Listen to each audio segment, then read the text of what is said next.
Hey, give me a quick sec and restream. Let me refresh restream. Okay, good. Let's go to chat. All right, let's shrink this down a little bit.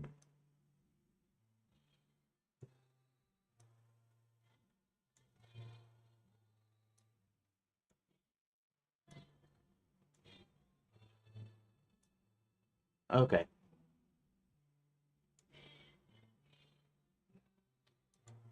Alrighty, so welcome back, everybody.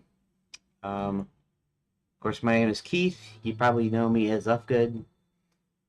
And today, what we're going to do is I put in my description boring renaming stuff. I mean, to me, it's kind of boring. I'm gonna try to keep the conversation a little lively. And let me see something here. Let me look at this real quick.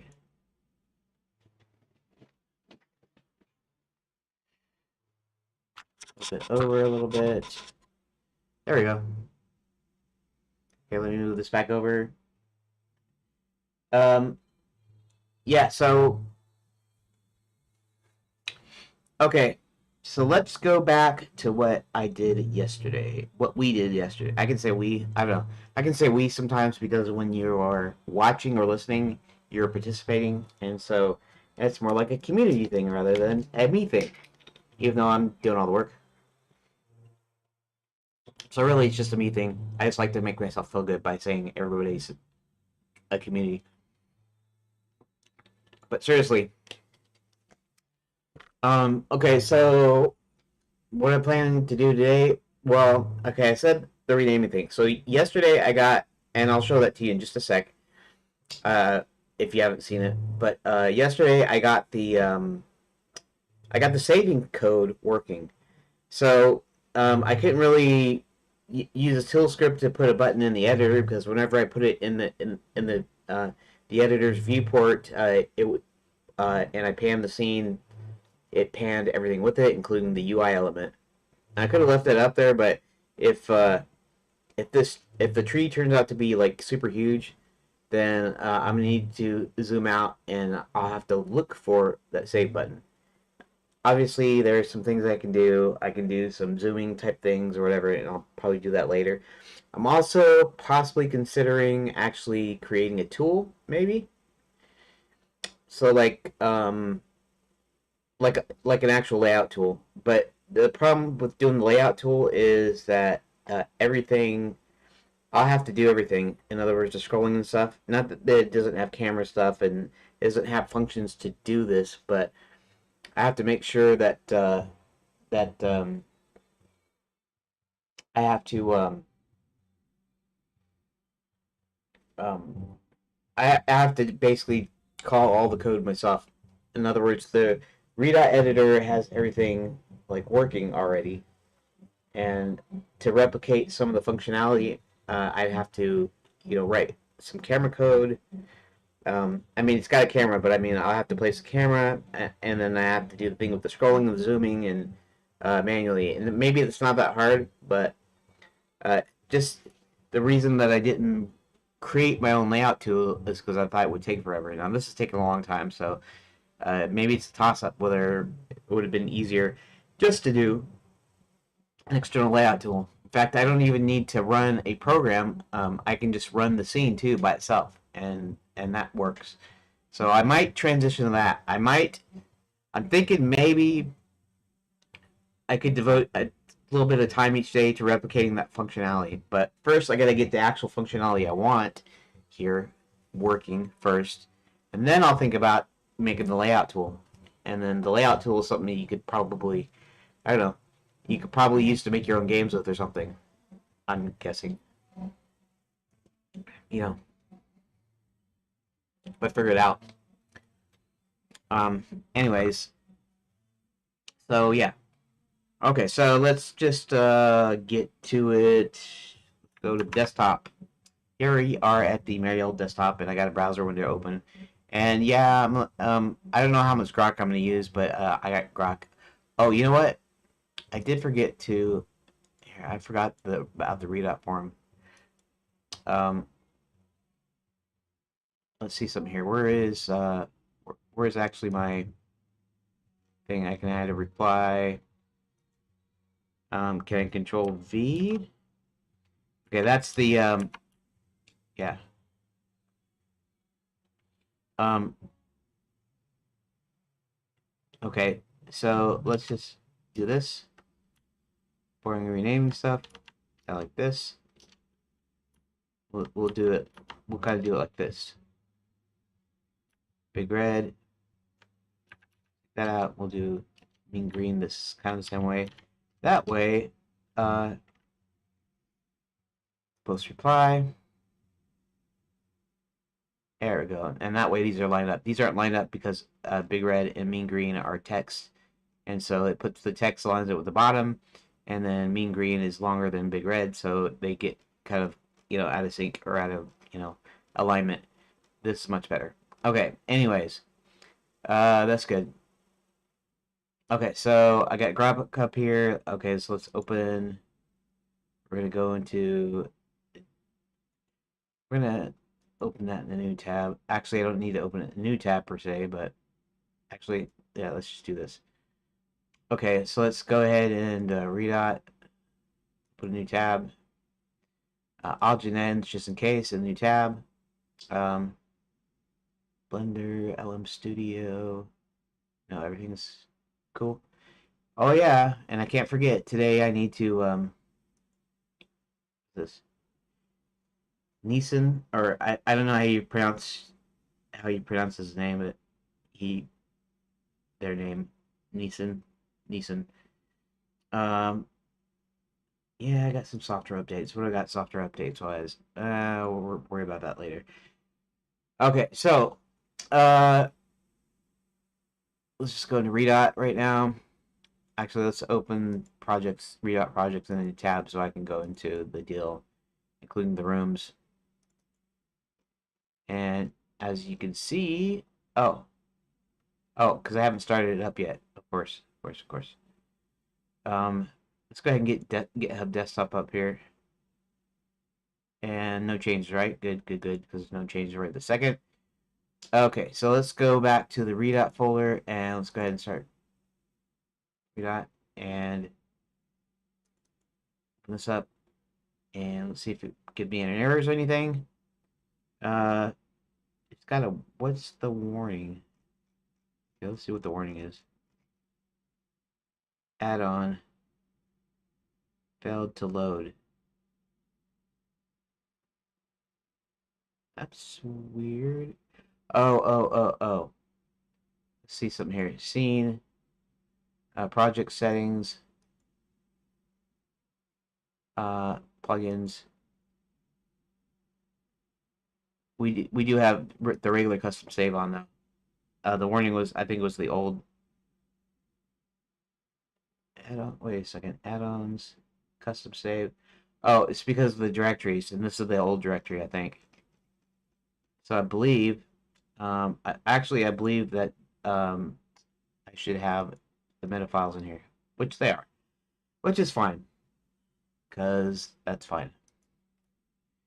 And as you know, I can do this at that, and actually I can do it any.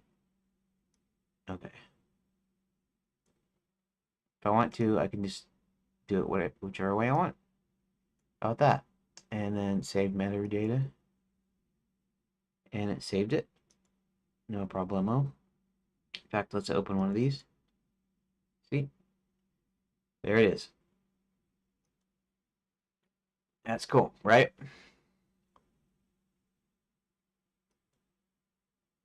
I should also be able to just Control S like normal, and I think nothing should happen.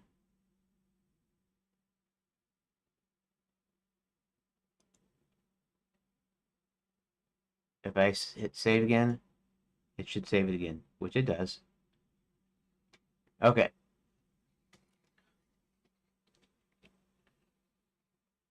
So that's what I got done yesterday.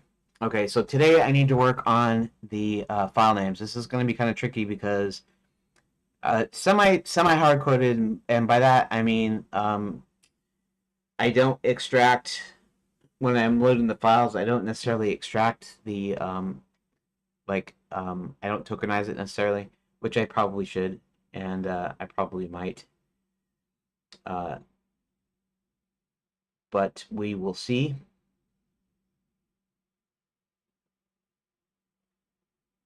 Actually, let me look at that. That's it's going to be a thing to look at, right? Um,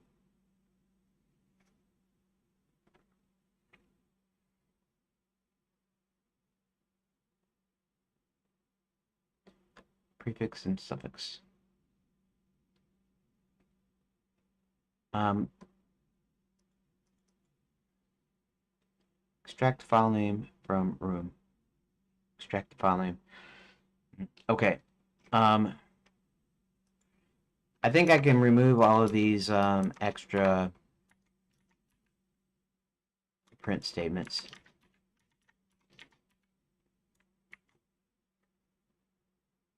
Let's reload save scene. Creating door, successfully loaded JSON, checking metadata for room position.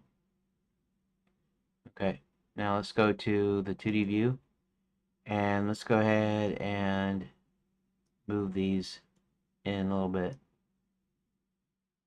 Just so I can see.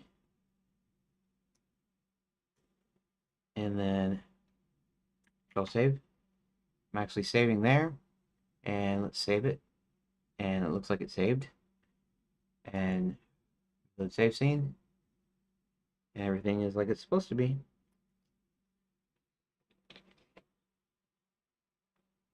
I think let's try it. I think if I did something like that and just move things out so, but didn't save it. Let's reload save scene. Okay, that's good. And then I'm going to do the same here. And we're going to save it. And then we're going to reload save scene. And that still works. Which is good. Which is good. Yeah, shoot, I might even have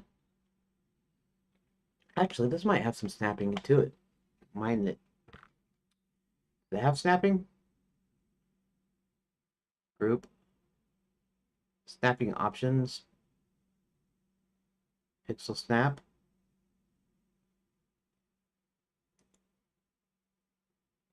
Use grid snap. Toggle grid snapping. Smart snap. Okay, so we do have some snapping deals.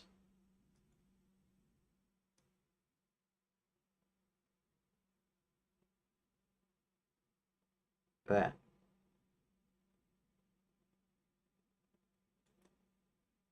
Okay, not bad. It's actually snapping to the lines here though, but okay, what about grid snap?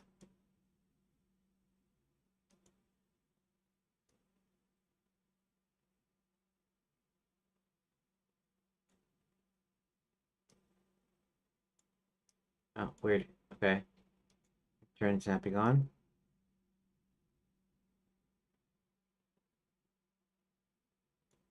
Interesting. So I got a way that I can line up things too. See, and that's another thing that I'd have to do in a layout tool is I'd have to implement snapping myself. So far this still seems the better way to do it. Okay, now that we got that out of the way, let me check something. Okay, nobody's in the chats at all, or nobody's saying anything in chat, so that's cool. Let me see something here.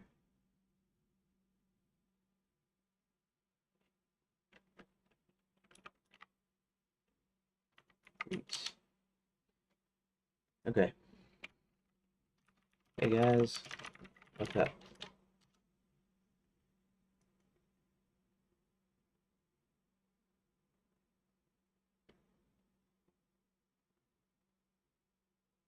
Game dev.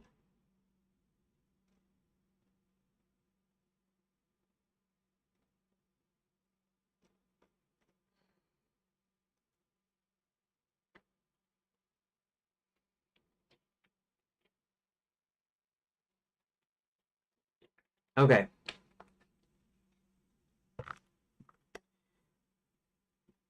So like I said, I need to. Okay, so let's go back to scripts. Okay, let's go back to the. I guess. Let's see. Let's load JSON for that. Checking for metadata for that. Okay, that's correct. That's all right. And since I'm not moving, since I'm not moving I'm not actually doing the layout just yet. I'll probably delete those meta files before I commit it to GitHub. Okay. I know GitHub's using its own thing of Git, and I know that it's I my my directory is technically a Git repository, I guess, but I always say GitHub because I'm doing everything through GitHub, and it's not vanilla Git. It's not its own deal. It's GitHub's deal. So because I'm using their software and I'm using their website and whatever, it might be a better idea to do it on my own, but I have to learn how to use it, and maybe I'll learn how to use Git sometime in the future. I don't know for sure. Okay, let's go back into Redot discussion. Okay, so okay, so that was the first thing. The first thing is I want to go to. I want to say button press ready. That's okay. So this camel case or snake is this snake case or this snake case, right? Snake case with the underlines. Kebab case with the hyphens, but snake case with the underlines. This is all their own stuff. In other words, underscore ready is it's got to be underscore ready basically. So and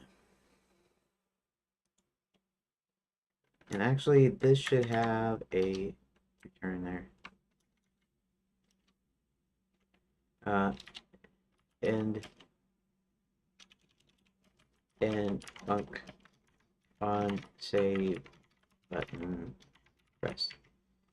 I prefer to use camel case. I don't know if camel case is like considered like anyways, all Pascal case, right? Because camel case means that the first letters underline is a lowercase letter, and then the rest of the words are capitals. But Pascal case makes all the it's ever since I started with Pascal. So okay, so I have to go to load all rooms, add room editor to map. Okay, create new meta file. Okay, via file name, that's okay. Save metadata for room, that's okay. Load metadata for room, that's fine. Load all rooms, there we go. Right. Step 1, load all rooms into a dictionary.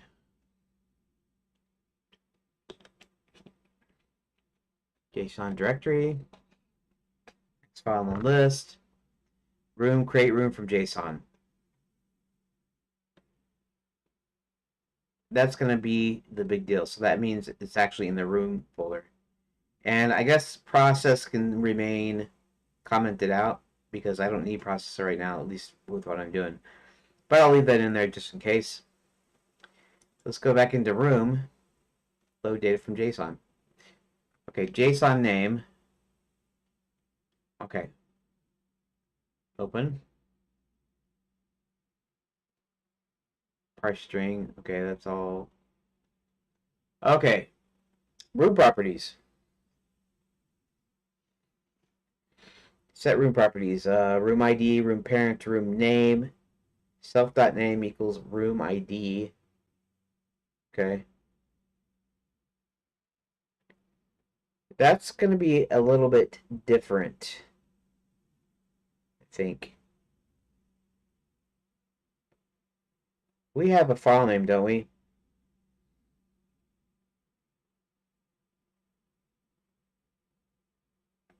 Self.room name.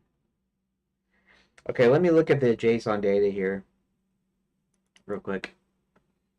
And that is, okay, this is the ID.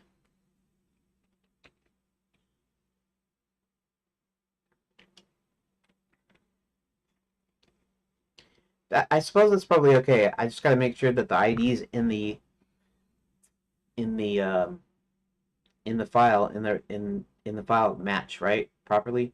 Parent, the parent is the same way. Um, yeah, the parent is going to be in the future. The parent is going to be the ID, which is going to be just basically the location ID. So now all IDs are going to be location IDs, and so some of them can belong to the same. Some of the IDs can belong to the same to different files, and that ways the files must be different.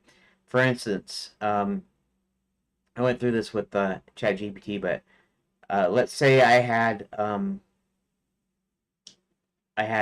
005 dash forest, but then I have a second forest one, so be 005 dash forest 1, 005 dash forest 2.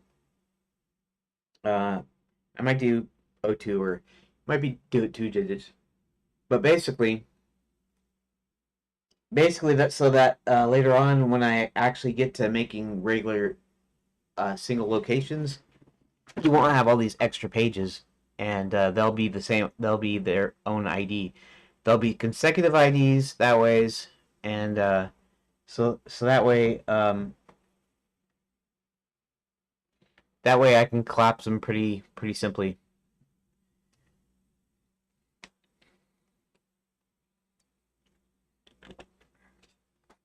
So let's see.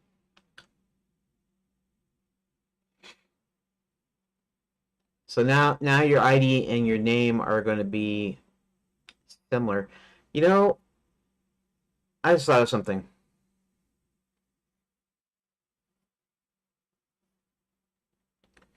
What if I okay, so I'm gonna do the renaming stuff, but what if I do the renaming stuff for kind of for the code first? Let's see, let me think about this for a second. My name format is gonna be different. Um, the name format is gonna be what it's gonna be is what I said. It's gonna be this like descriptive deal.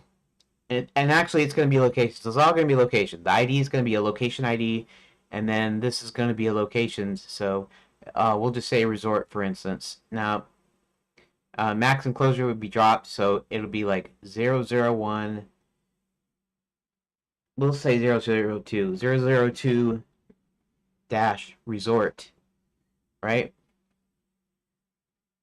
And then that's it, right? In the extension. So that makes things simpler and smaller. And then, like I said, if we have more than one, it'd be like resort 1, resort 2, that kind of thing.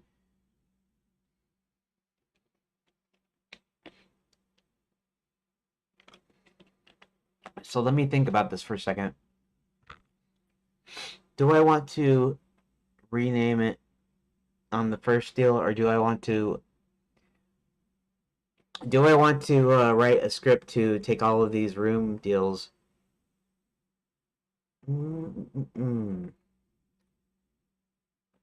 ID, parent, name, destination. See how the destination has the full everything, right? It's got your current level or the destination ID, which is level and room, and then it's got the 3-word description, and then it's got the parent ID. So it's going to be sort of like that, except for it's not going to have a parent ID anymore.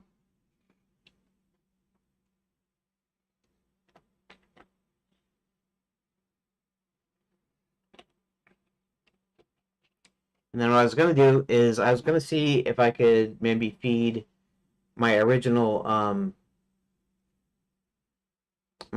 file into Grok and see if it cannot come up with the location names by itself.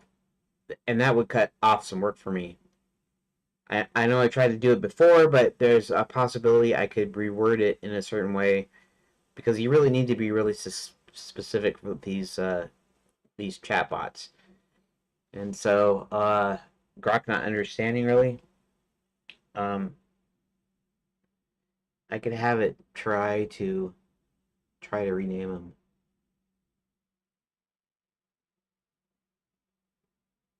Let me think for a second.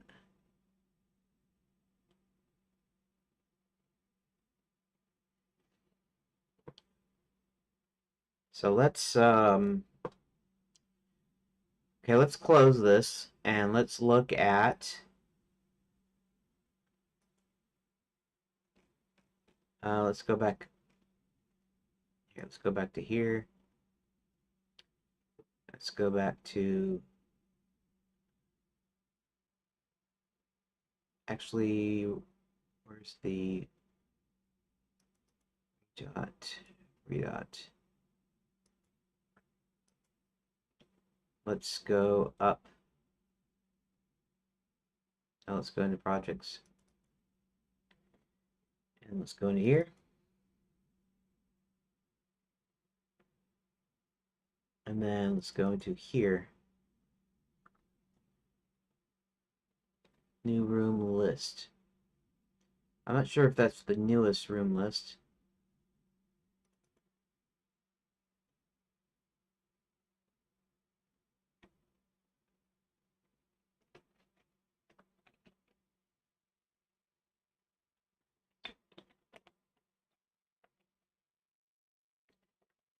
So this is the list with the JSONs in it. And what I did is right.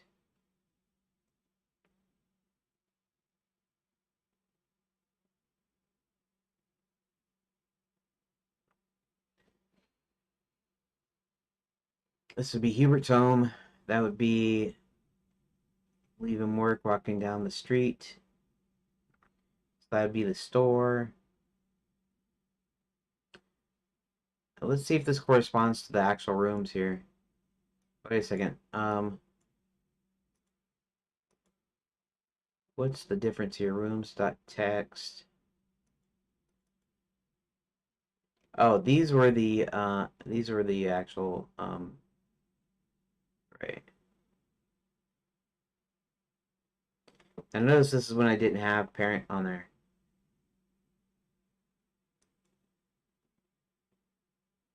Oop. New room description. New room list text. Okay, I don't really have time to go through all of the rooms, but let's go through some of the rooms. Let's go through some of the names first.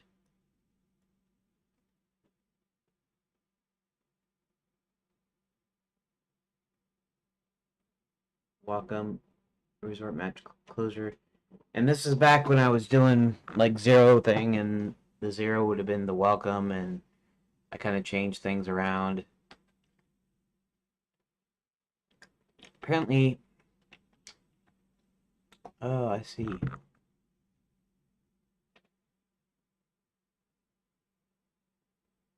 Let's see if Resort Max sold a mysterious figure. Um, Darn it, why didn't I keep that open? New room list.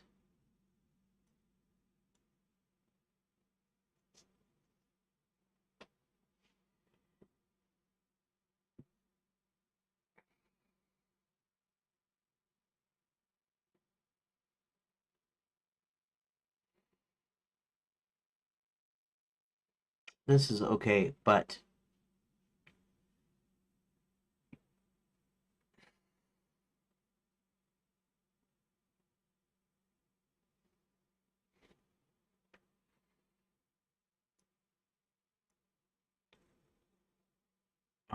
let's go back to rooms.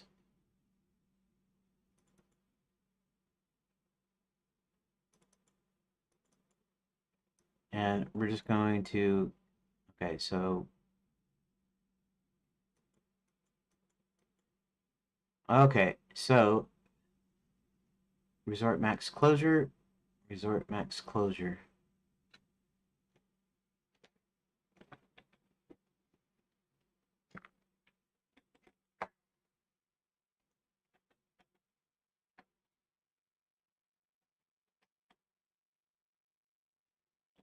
This will make ID and name kind of superfluous. Um,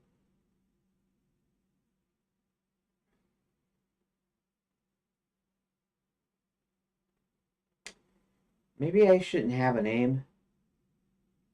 Maybe I should collapse them.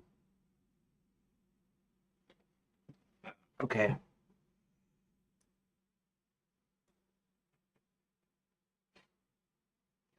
Well, we have these all to the doors and shoot.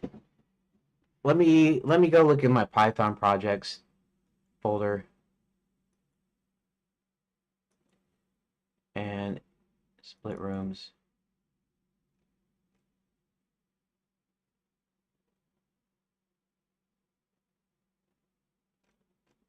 These are the JSON files. This is the rooms.txt I was looking at. Oh, 92. Okay.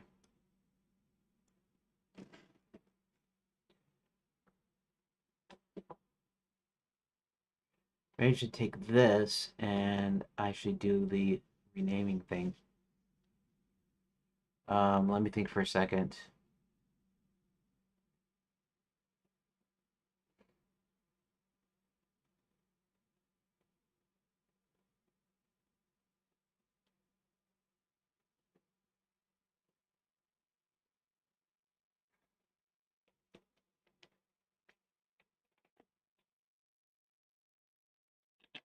See 1 through 92.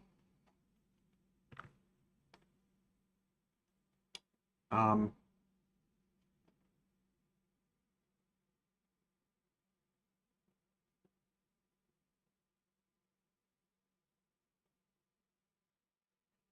I'm just trying to decide whether or not, like, how I want to do this.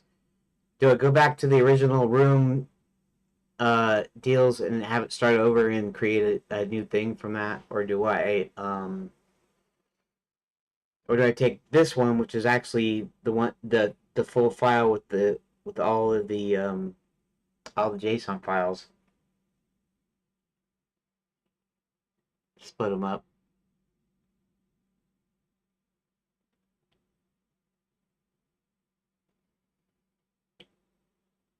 Let's see.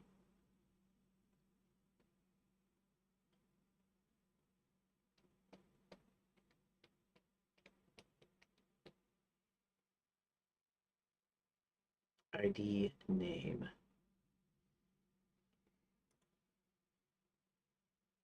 Uh,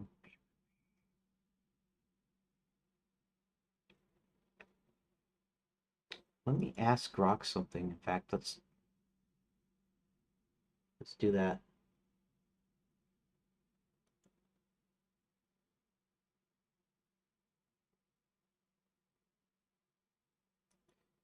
Okay. Let's see.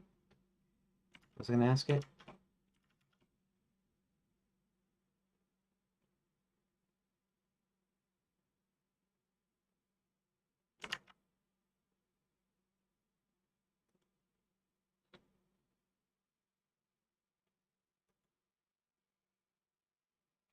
This is the main text file.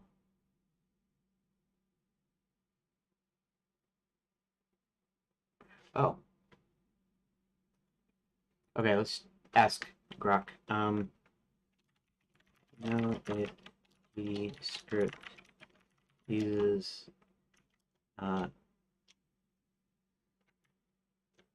any entity script objects classes use ID as a field or property.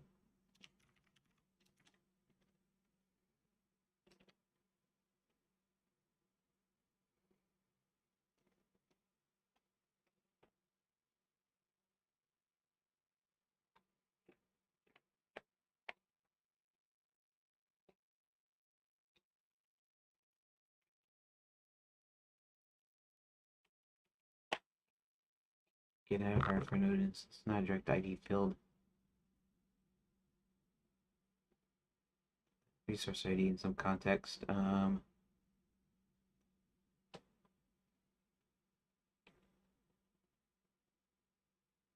ID, okay.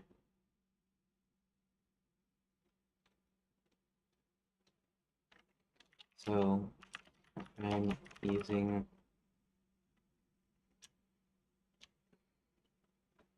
in my game rooms are JSON objects. It has an ID field. I want to know if it's safe to use it. Using Redot to work of three. My JSON rooms are JSON objects.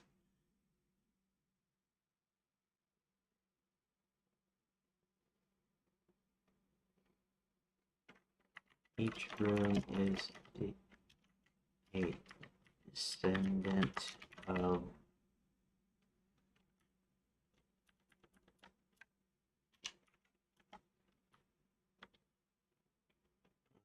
code 2D.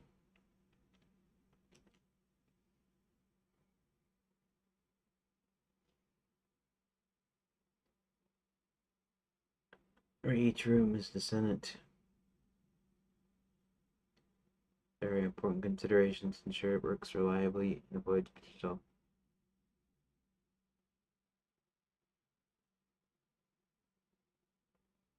And be something like ident or something.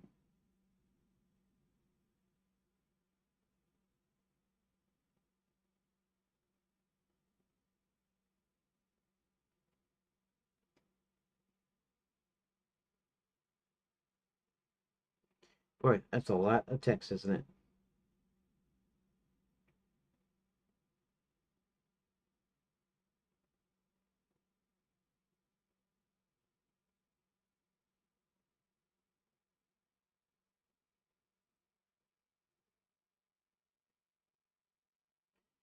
Boy, that's a lot of text.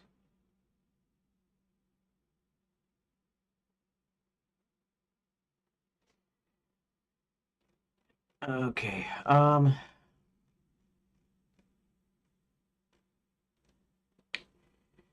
represents rooms in your game students center node 2D and Redot generally state their important considerations. Node built in with node 2D or Godot / Redot classes. Node 2D classes and space classes do not have property field name ID. Any won't class with any built-in properties. Redot being a fork likely retain the same structure. JSON objects are flexible and commonly used in Godot. Presumably Redot for storing game data like room configuration. ID field in your JSON is just a key value pair. Won't inherently cause issues when parsing GD script. JSON class handles serialization, deserialization, including so your ID field be preserved.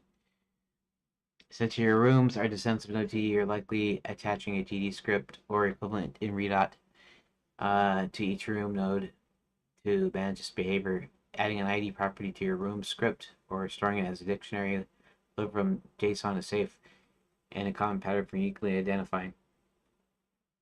Because I think what I'm going to do is I'm thinking of fusing the ID and name.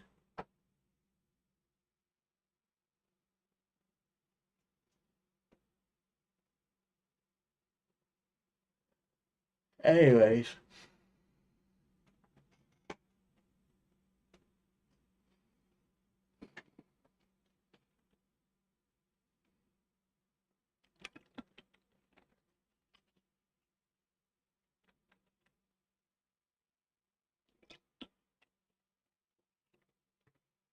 um, Redot as a fork may introduce changes to the code core functionality.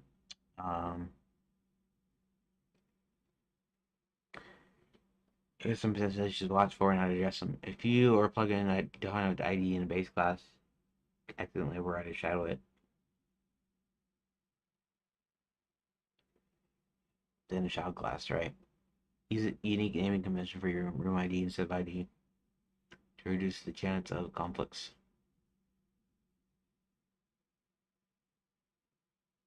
Type and purpose for ID. Um, you know what? I could put location ID because, well, no. The ID, well, it's still location though, isn't it? Location. Um, loc ID, and the ID and the name would be the same thing. The ID would be the descriptive location name along with the actual location number.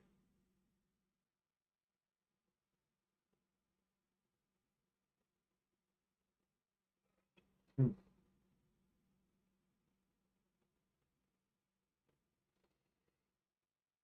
Okay.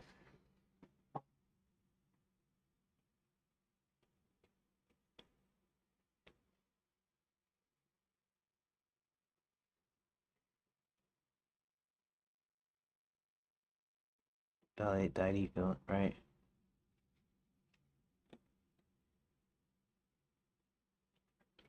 Has ID and result ID is int.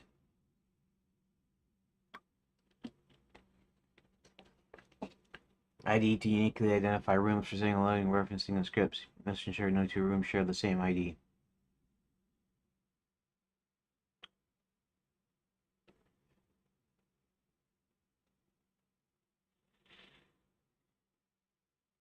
Used IDs, generate ID.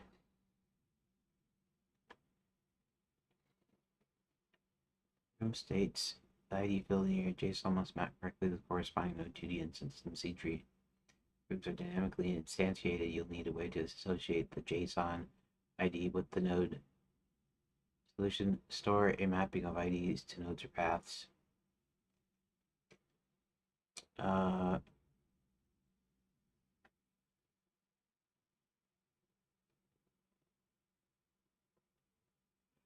right, use a dictionary. Yeah, I get it.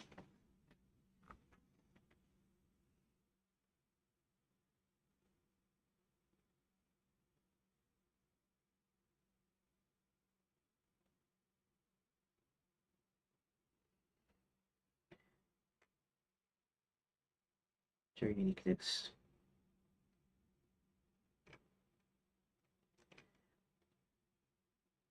The tree dot is a fork. I recommend checking its documentation or community resources. Okay, so let me think about this for a second. Um,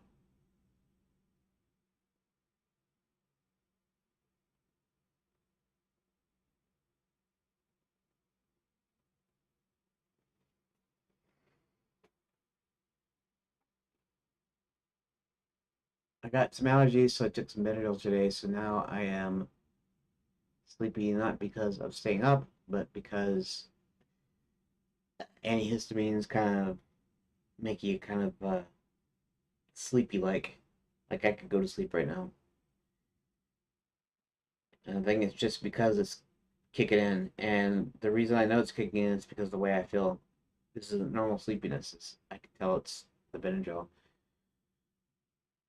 Okay, so pardon me if I don't think I'll doze off today, but pardon me for dozing off or closing my eyes or whatever, because that's just the way it's working.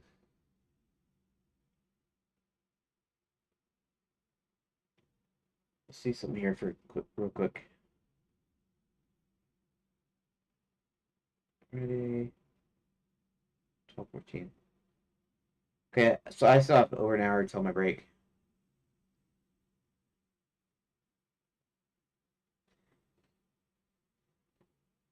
Okay, so the question is, how should I do this? I know the one thing I'm going to do, I think I'm going to go back to actually, okay,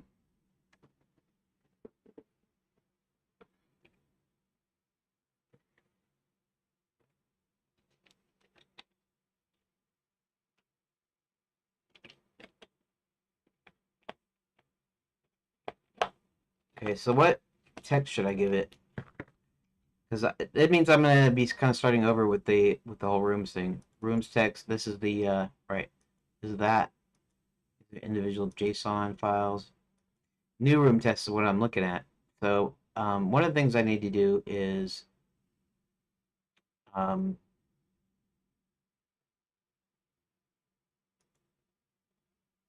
right. Okay, so I need Lapswood.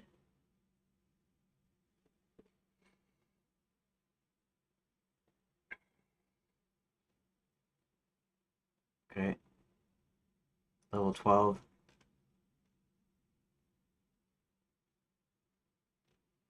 So it's actually going to be room 12 just because of what it is. No? Oh, right. It's off by one. I keep forgetting. Lapswood is actually 11. Lapswood Hubert instruct. 1201. Parent room 01.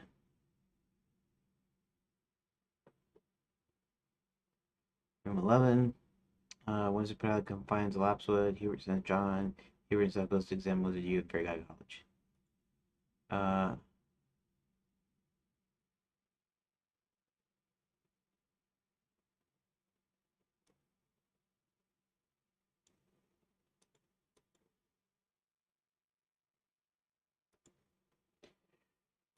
okay, I'm gonna do this one thing here. Let's go to welcome, not main menu. We're going to go ahead and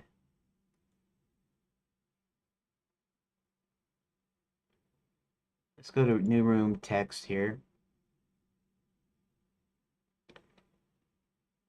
Actually, let's do this other thing here.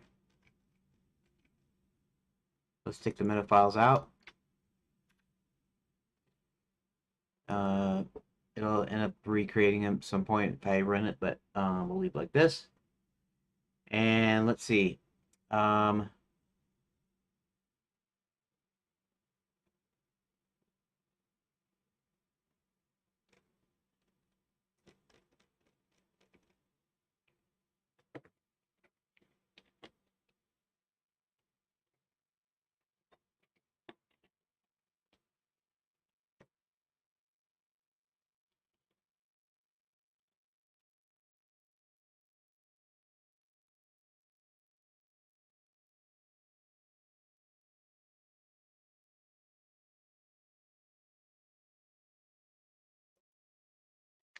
go ahead and do this. Room 000 dash welcome JSON. And then let's go to the welcome. Okay, I do have the welcome here. And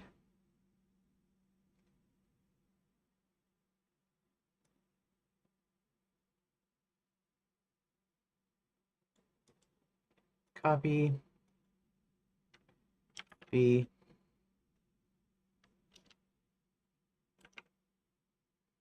Okay. Let's take these out.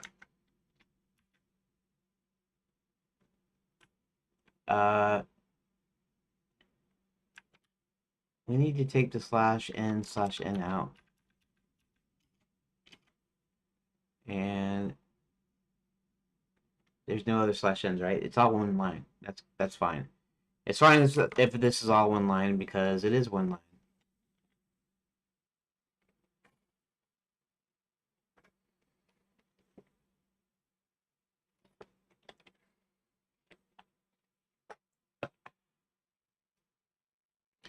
So this is what I'm gonna do.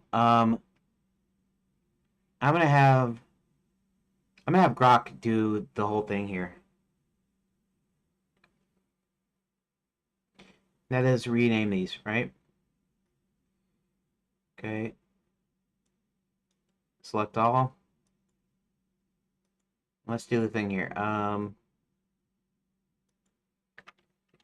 Added welcome to new rooms list.txt. Commit. Push. Minimize. Okay, copy. Let's go to Grok. Okay, I need you to take these.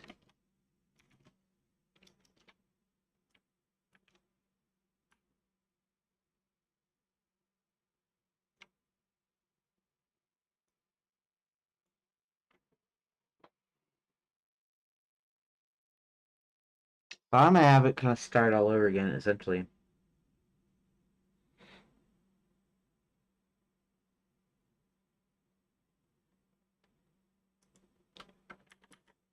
And essentially renumber them so that RM000 is now RM01.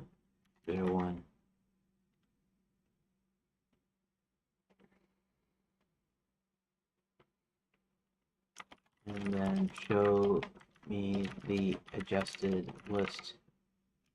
So it's room 00, room 001 to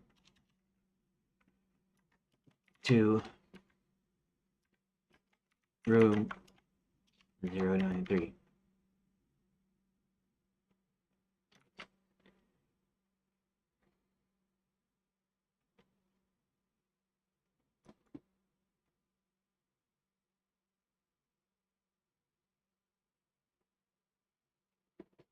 That shouldn't be too hard for it.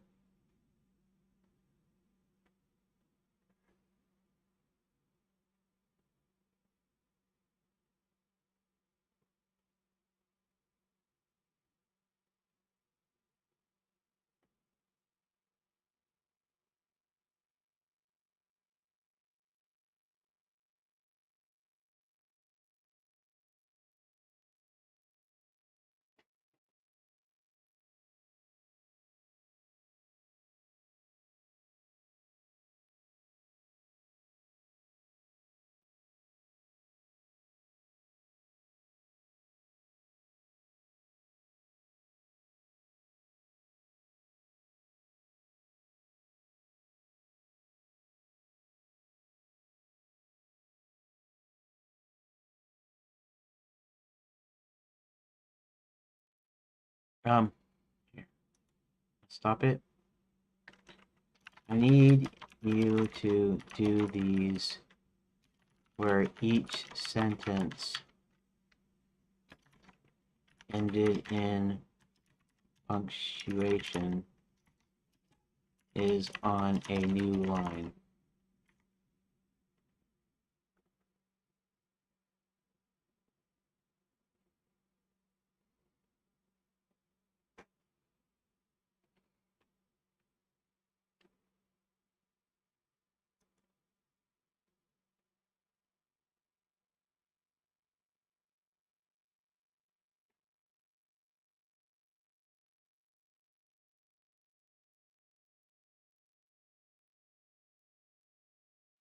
That's okay. We'll let that fly just because okay. So this is back to kind of some kind of boring stuff that I was doing before. But it's kind of necessary because I need this in a certain format and I need to kind of build. I need to do a little bit at a time so it doesn't technically get overwhelmed. And then, of course, I still got to check everything here,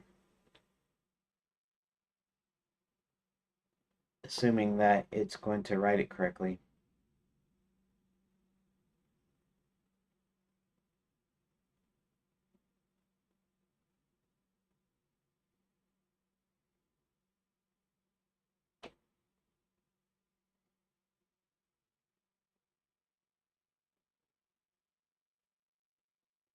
So let's see how that works out.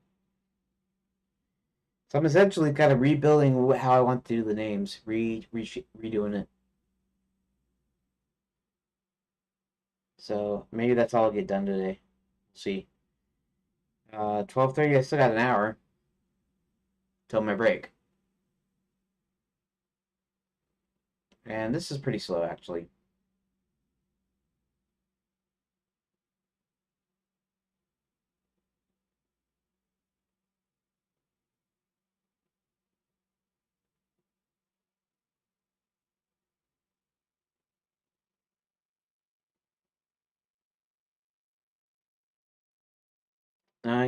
Maybe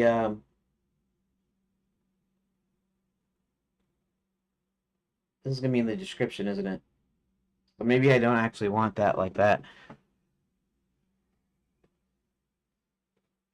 Here. Okay.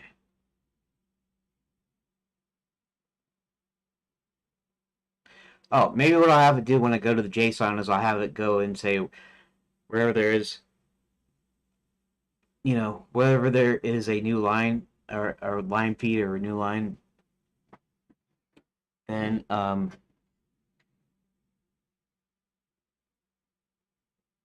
put the new line character in there.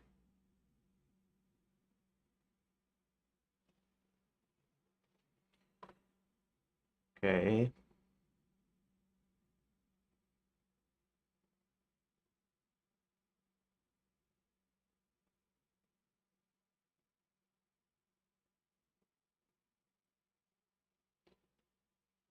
Each sentence split.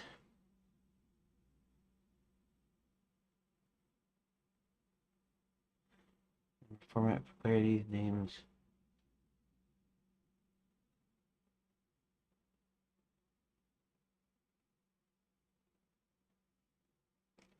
Okay.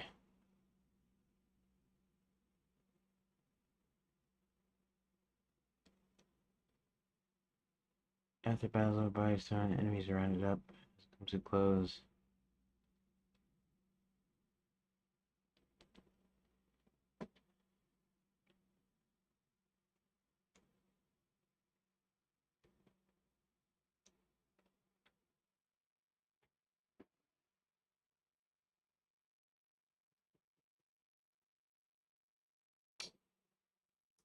Okay, let's go file, save as. We'll save as rooms list redux.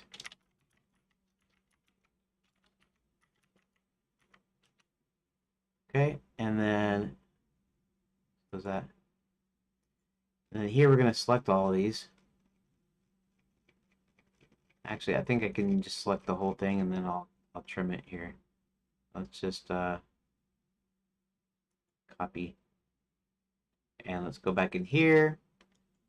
Select all. Paste. Oh, I see what's going on here.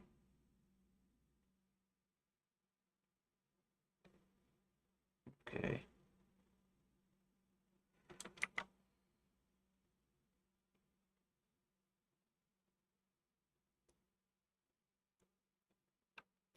See something.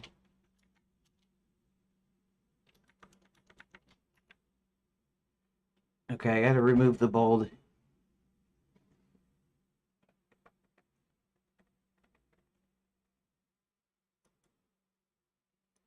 Okay. So remove the numbering, remove the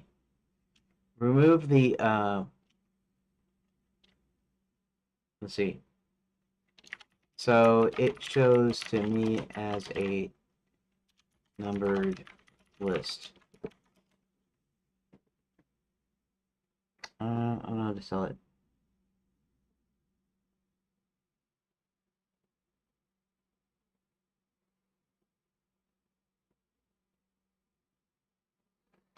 Okay.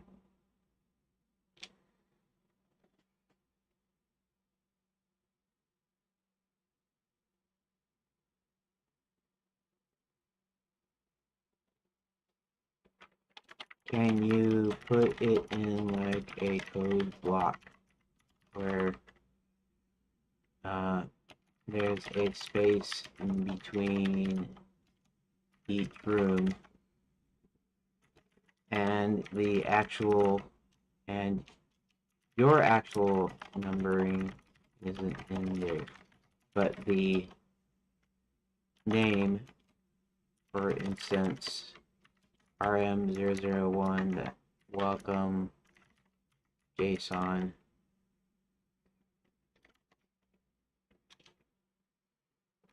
the RM00XX is still intact. Let's do a screenshot. Take screenshot.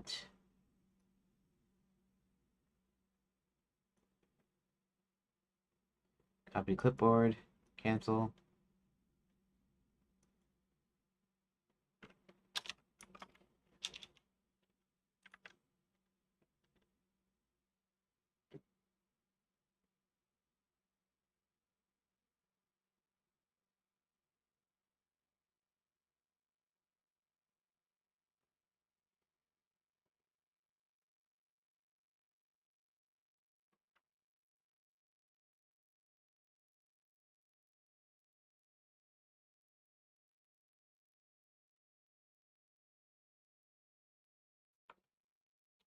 This is how it looks.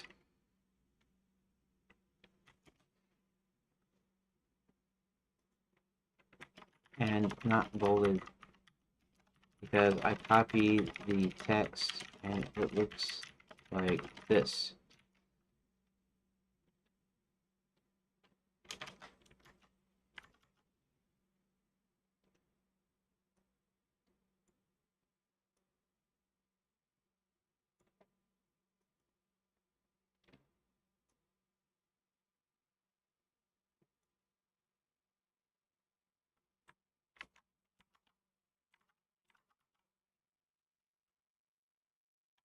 Bolded because I copied the text and it looks like this.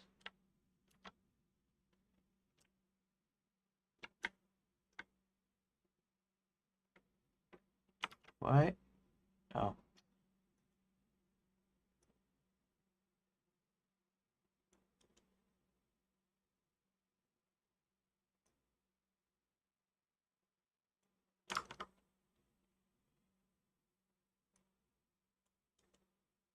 Paste.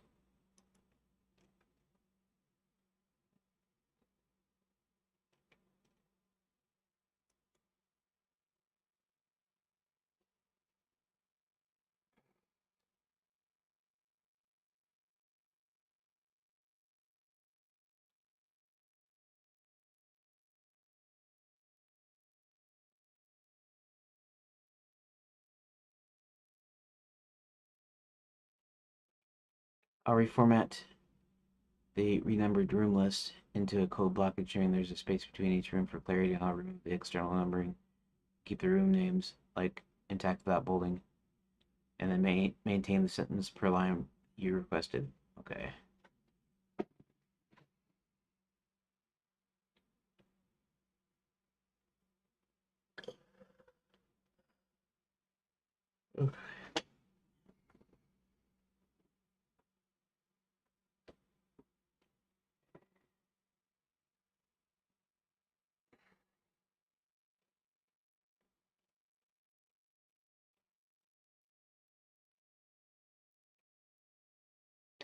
Okay, still doing it. That's cool.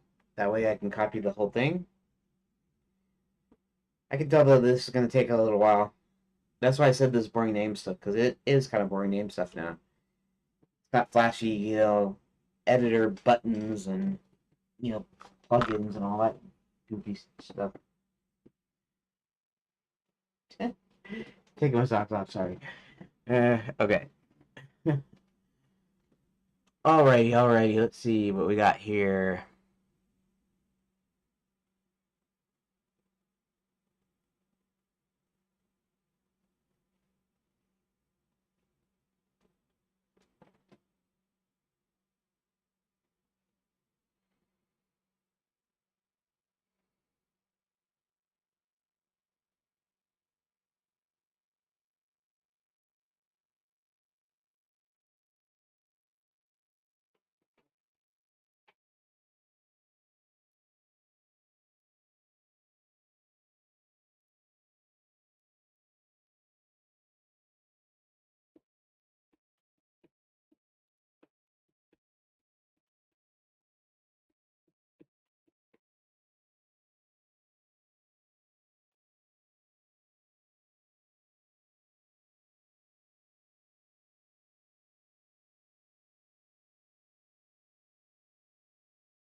Okay.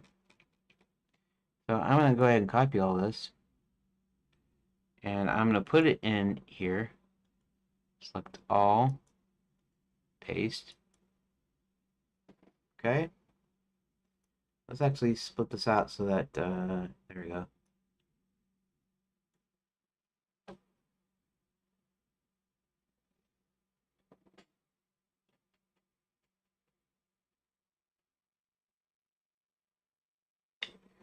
That's interesting. Why is that?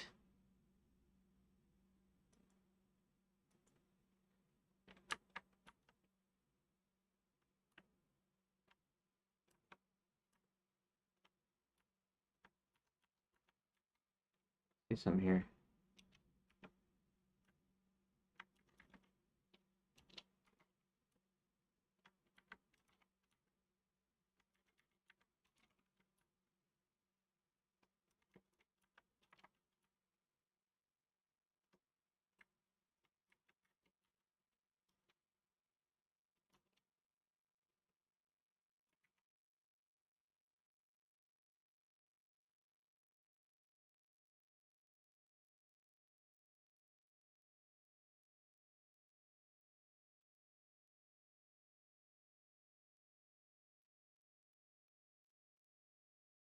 We need more of these weird odd lines deals here. Like that. Why?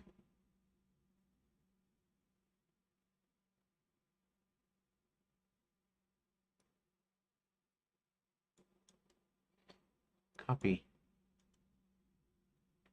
Paste. Okay, I know this one. I know that deal.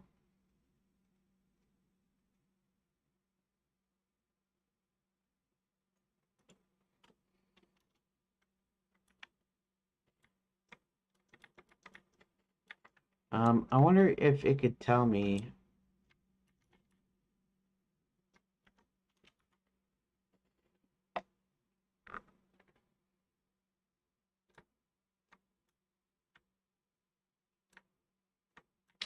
Let me try something. I'm gonna try something. Let's see.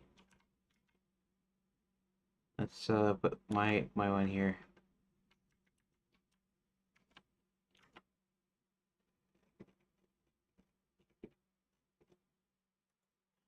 Can you tell the difference between these two characters?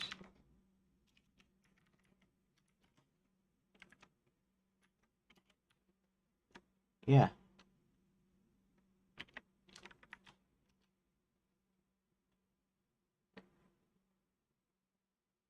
I can actually see the difference.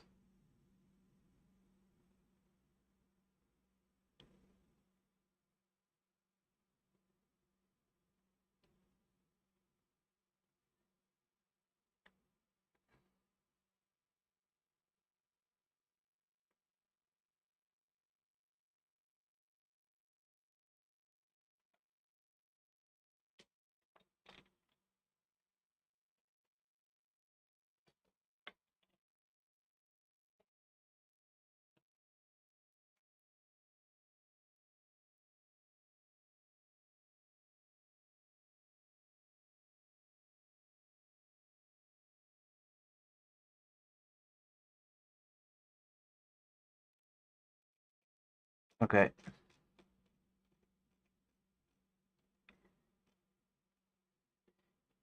May look similar. They're distinct Unicode representation appearance and typical usage. Um, right, single quotation mark.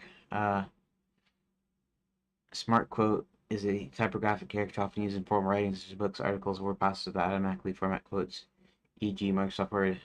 Designed to curve or slant towards the text enclosed, typically uses a single closing quote, apostrophe. Don't. Apostrophe, also known as straight quote or neutral single quote. This is a standard ASCII character found on most keyboards. A straight, unstyled mark used in programming, plain text, and informal writing. It serves both an apostrophe and a single quote in contexts where typographic styling isn't applied, e.g. the code terminal appearance. Uh, is curly and directional, typically slants. This character is straight, neutral. Okay. Usage. Apostrophe.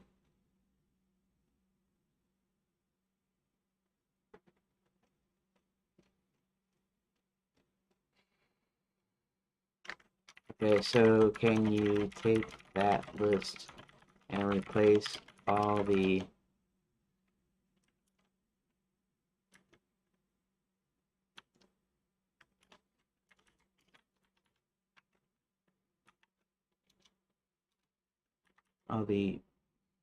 but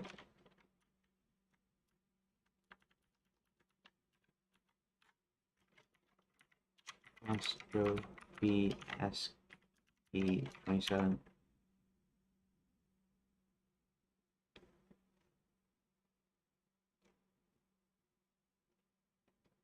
Uh,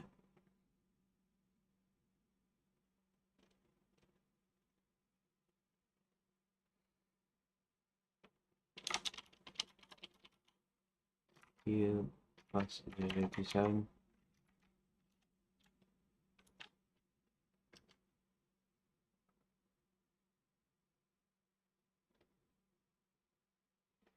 I always do it in steps, and of course it's really slow in steps, but I do it in the steps so that I can be clear about what I want specifically.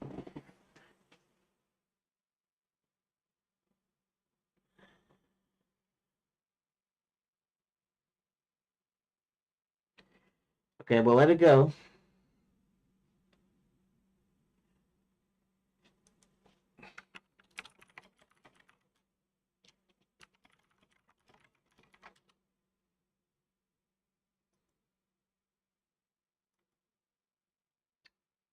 Okay, so I'm going to make sure that it has all the right apostrophes in there, I guess, and I'm going to re-save the code, and then we're going to see if there's any more of those pesky deals in there.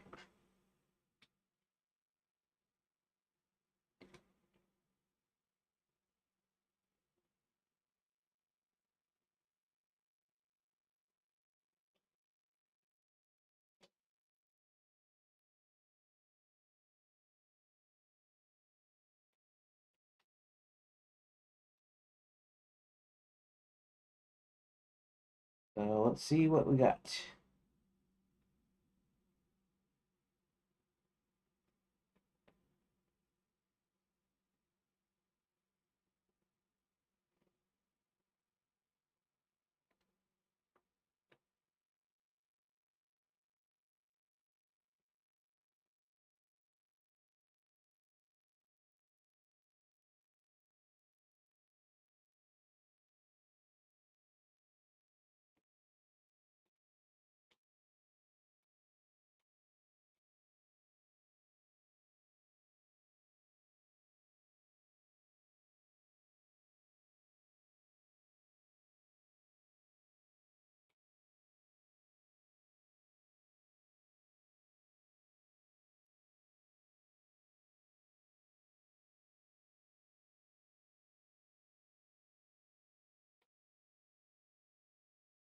I'm not going to do any good if it quits at the last, chokes the last part of it.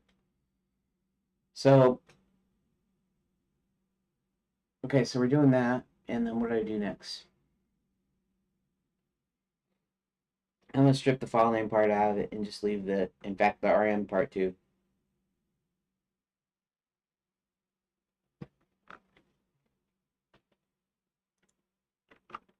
Rook, streaming kind of boring day, renaming everything.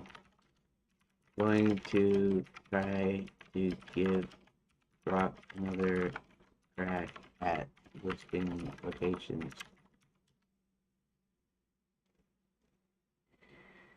Okay, let's see what we got here. Now, still may be a here, copy. Let's go into the text file. Select all. Paste.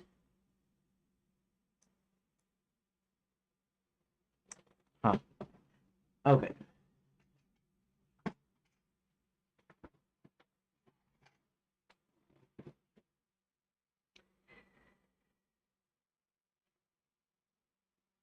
Okay, so that's all right.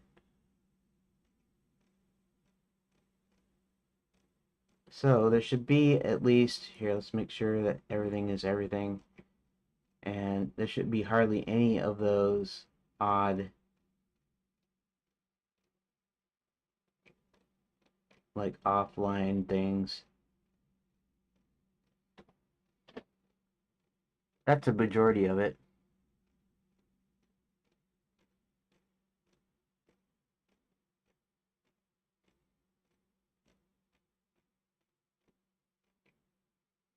Okay, so the only one is 5. Let's do something here. And the, well, actually, let's not do it like that. Let's do it like this. Down like that. Anything is possible. Dot, dot, dot. Okay.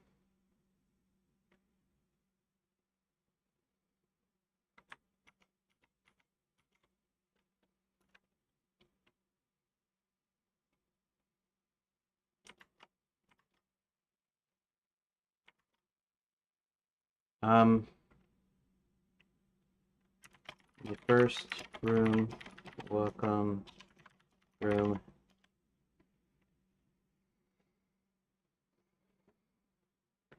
So this is actually just a paragraph, I think.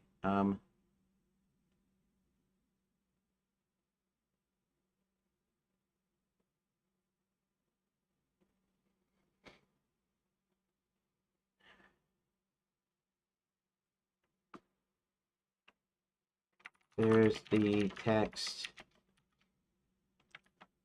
Oops.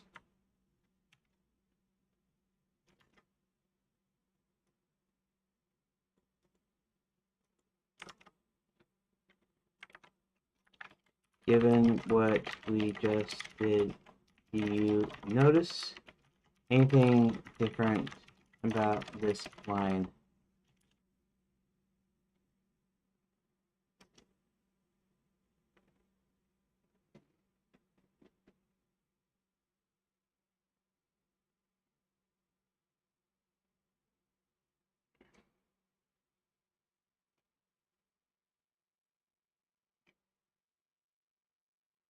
Ellipsis, which is a single unicorn Unicode character, distinct from 3 separate period characters.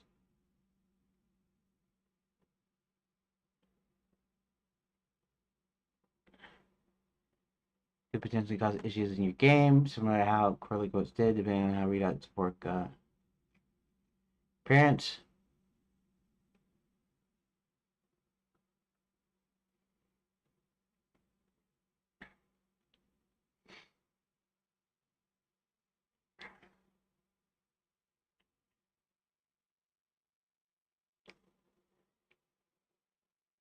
Yes.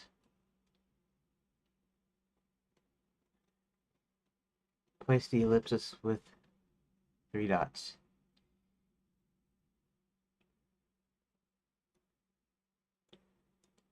Um,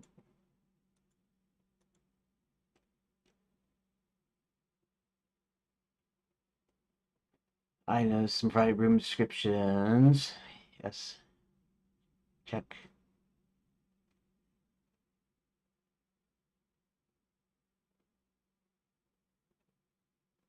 Line anything's possible. I checked, and I think that's the only one. So I will change it. But from now on, please keep it to basic text. No special characters, and keeping everything pretty much to original ASCII versions.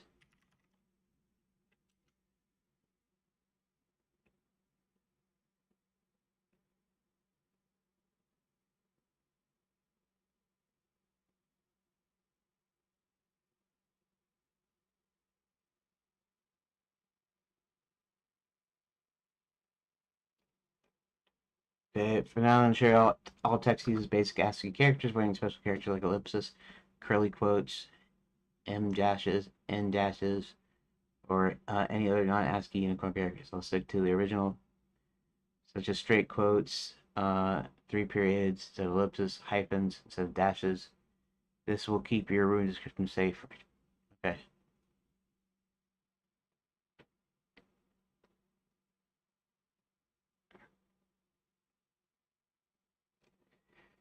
Okay. So, well, I guess we'll let it do that. It still does take it a while, and I'm not sure why it takes a while, because I don't think it's generating new stuff here. I think it's just something to do with how it's feeding it out, I guess. You know, uh, maybe it has to do with how many people are using Grok right now.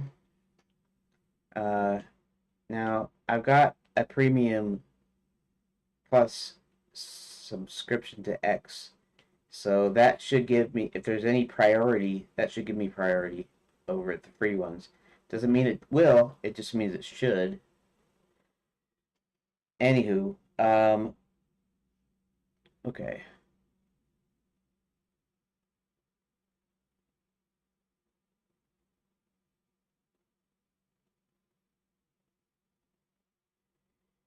Okay, so each of these are going to be on one line. I'm going to tell it to put number one, all of its text, except, and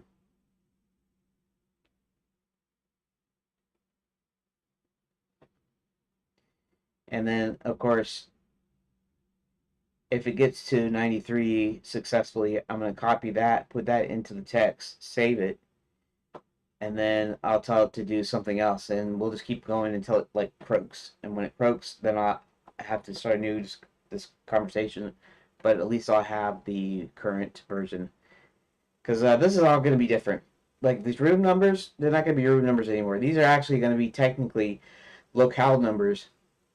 In fact, what I might do is I might use a thing in the JSON called locale instead of either name or ID. And technically it's an ID, but the name itself is going to be linked to a location, and the um, the number is going to also be linked to the location. Okay. All right. Let's copy this over here. Select all. Paste. And let me look up down it. Any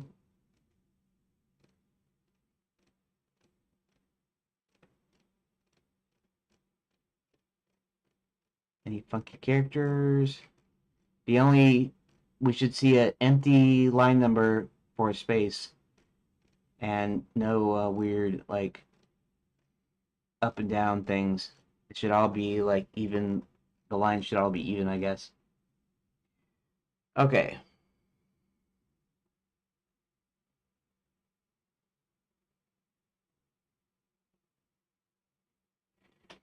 Okay.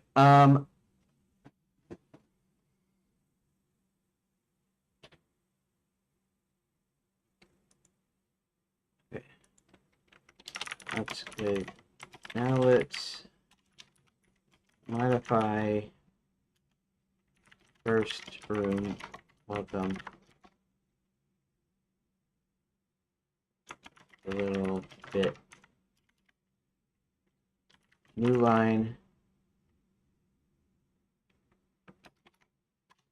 as if I hit enter after welcome.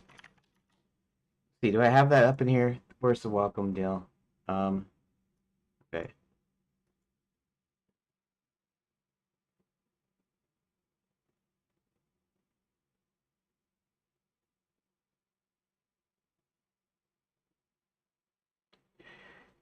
Um,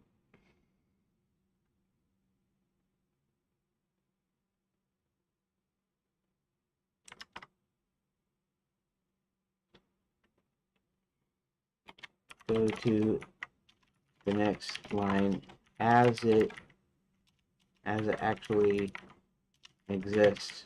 but all the lines after that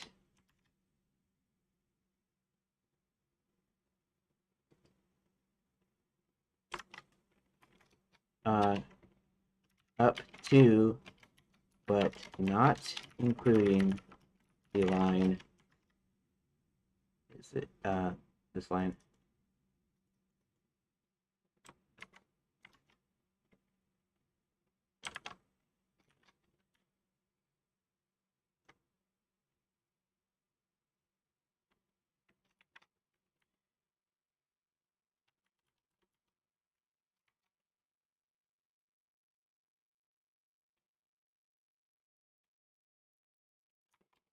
Want on a single line.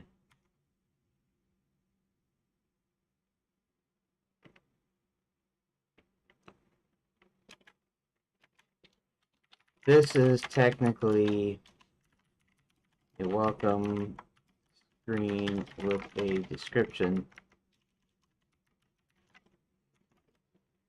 And the other ones that have unique sentences or thoughts are actual specific actions.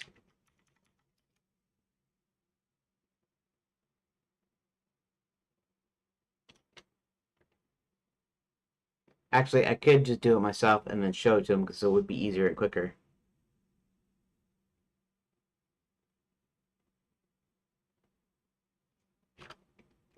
Okay.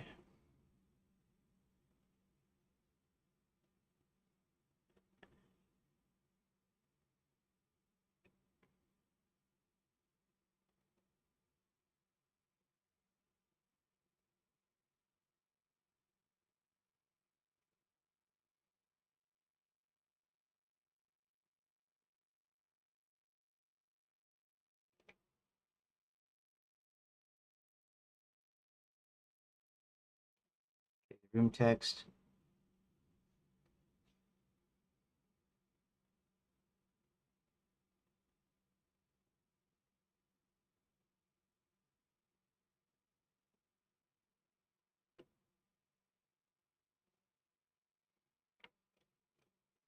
Okay.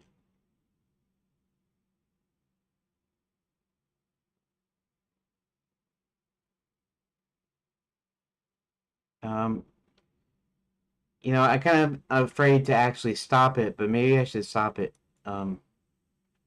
Here. Also, can you remove the upper case welcome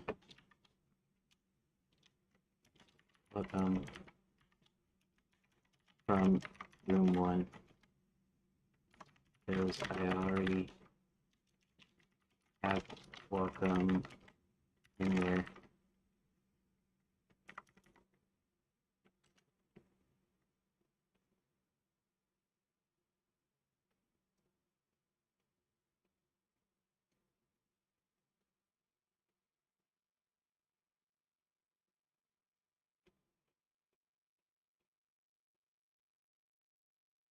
Okay.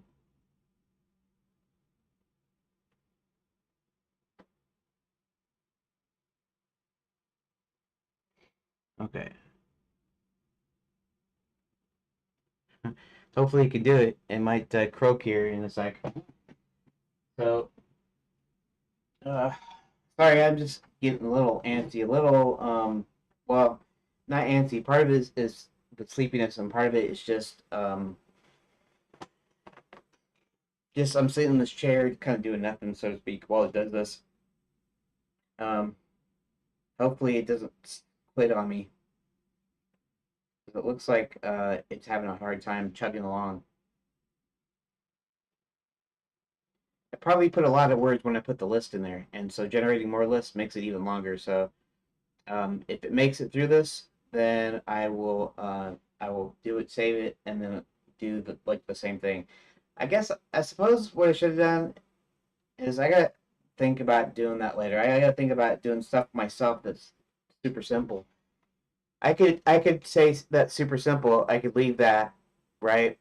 Um, and then of course the next time I do this kind of thing, I could tell it, keep the ASCII characters, don't do any special weird characters, no ellipsis, no curly single quotation, but just the standard apostrophe. I can just make sure it does that when I feed the list to it. 'Cause I realize now. Now, anything that I do here shouldn't be too hard for it to do, though. In other words, I'm not doing anything super complicated, at least right at this moment.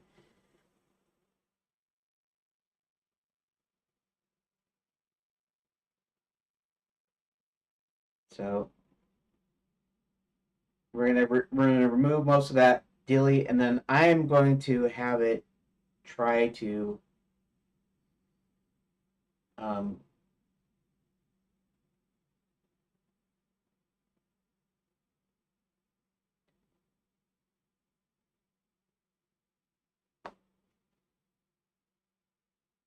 okay. Looks like it's done. So it's ready. Let's see. Let's see. Okay.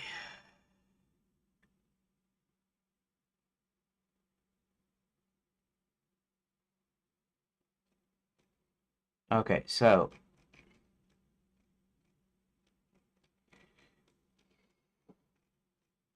all right. Let's copy. Go here. Select all. Paste. Welcome to Shadowlands, and that's all in one line, and then these are separate lines. Stay tuned. Then there's that, and there's. Let me scan this real quick to make sure that there's no funky characters, which there shouldn't be. But I just want to make sure, and then I want to save it. Okay.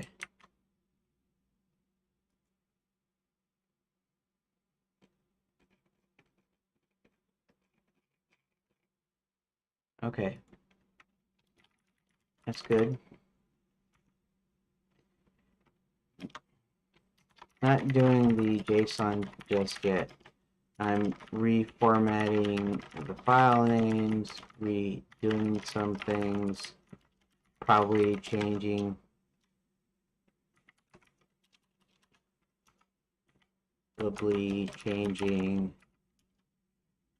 the JSON room file format that's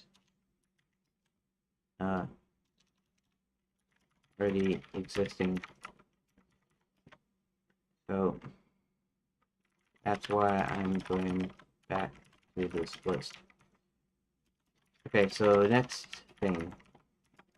I want you to remove the letters RM for the 3-digit number and leave those 3 digits, even the zeros, in, and remove anything after the actual number, including their names, but keep everything intact.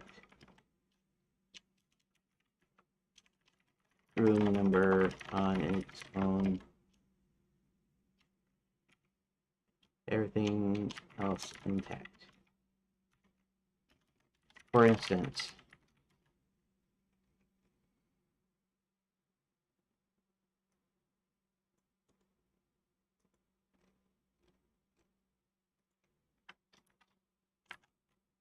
becomes 089 and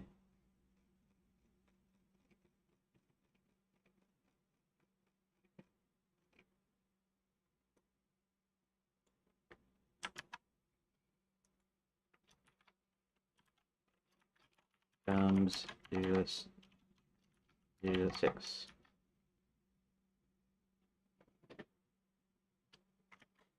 So all we have is numbers for each room.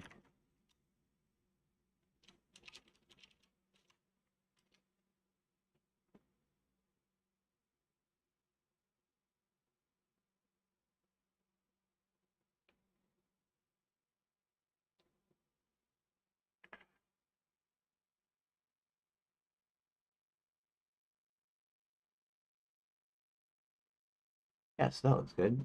Yes, it's doing it correctly. And we'll see if this works fine. Yeah, if you're listening or watching, yeah, nothing too exciting, right? It's like necessary stuff. And then with the AI stuff, I need to be kind of explicit about what I want specifically and only do a little bit at a time so it doesn't croak on me in the middle of something and I have to redo it. So we'll see if this works. If not, I still have that other part there, and then so we'll end up um, when I put these numbers.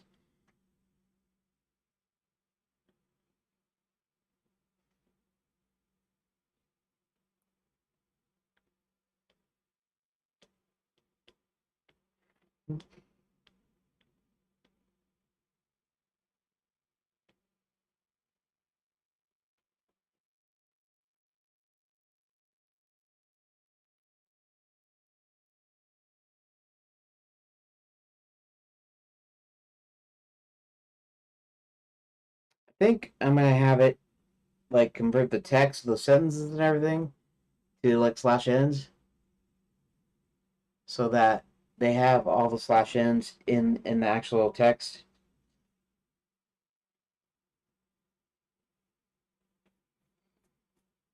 And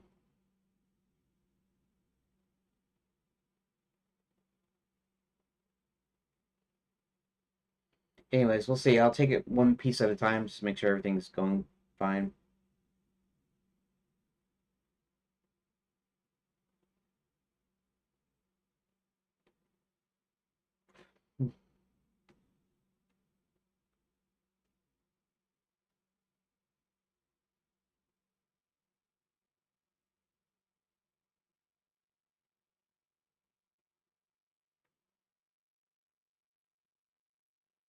Okay.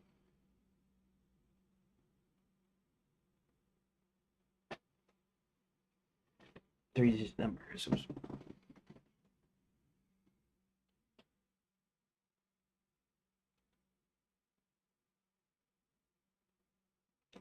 Okay, so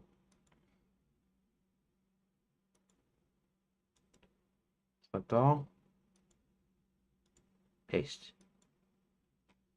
Awesome. Okay, the next thing that I wanted to do, let me think for a second.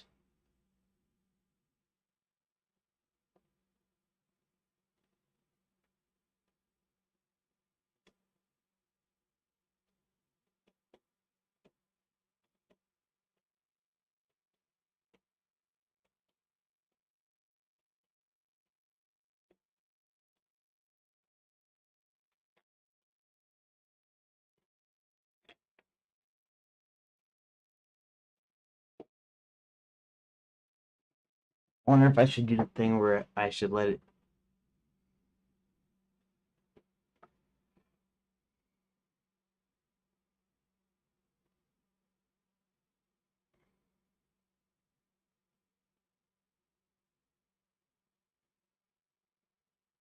Okay.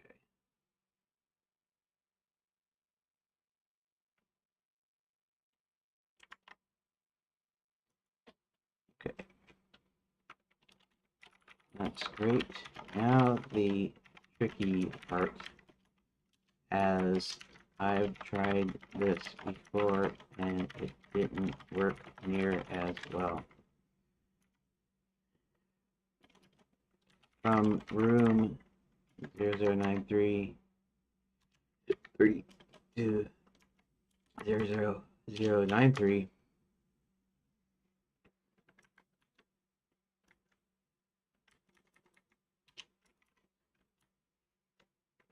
I want you to come up with one word locations,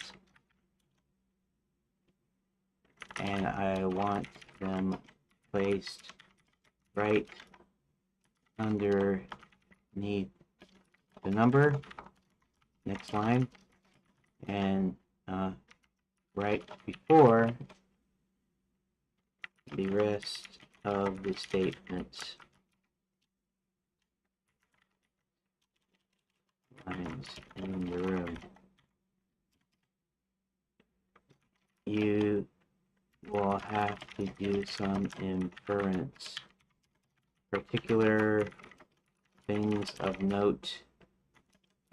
You might want to make sure you can tell the difference between being at a location to starting to go to another. For instance, actually, let me go ahead and look at, for instance.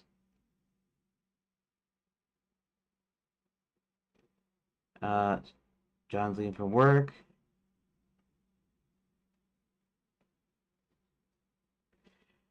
Here, let me actually look at 4 here, because 4 might not have that.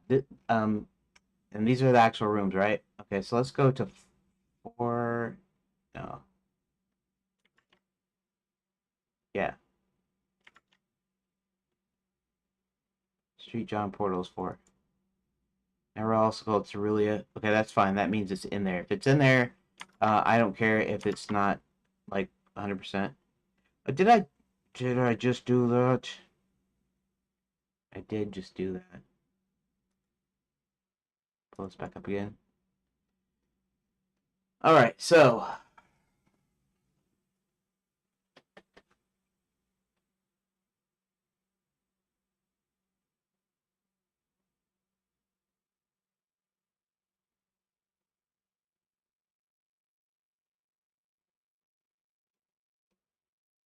manage to escape the police into the lands. Is that also in 9? In the let's check the files here. Is that also in 9? Zanzibar escape. Realm. Okay.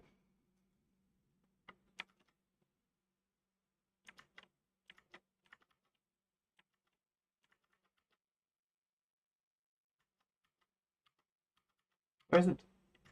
Ah, I did it again. Keep on closing the stupid thing when I'm trying to close the stupid tab. Quit doing that on me.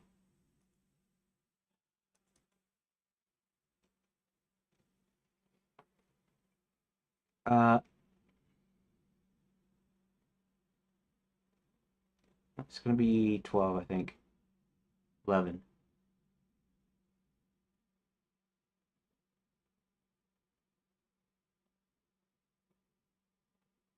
Recently, John and I, school is about to figure out what's happening. Hubert himself goes to examine. Okay, this one.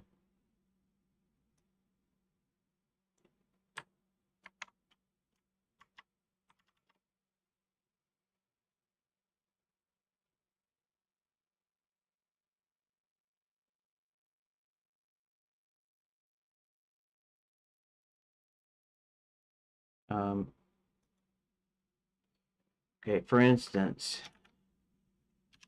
009.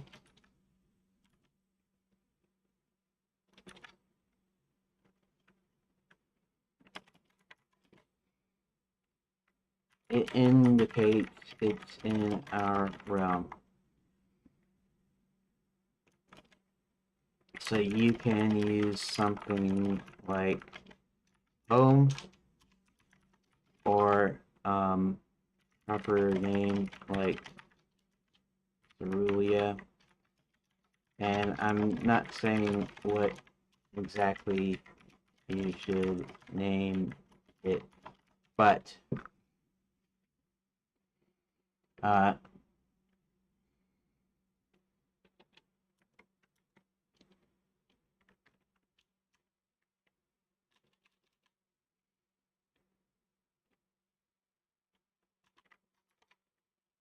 he's going into enchanted lands. So his starting location is actually Earth, or essentially our world.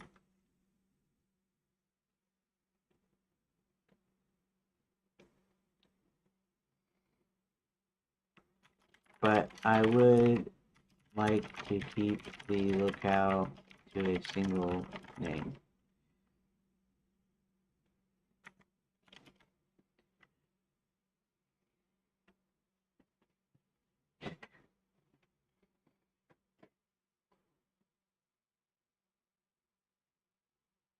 Here.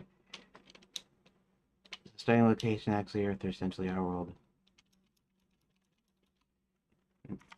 If you must use capital letters to differentiate words or proper names, just use Pascal case, i.e.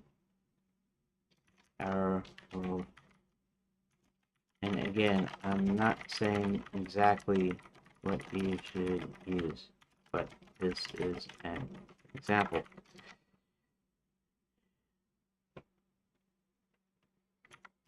If you come to a location that appears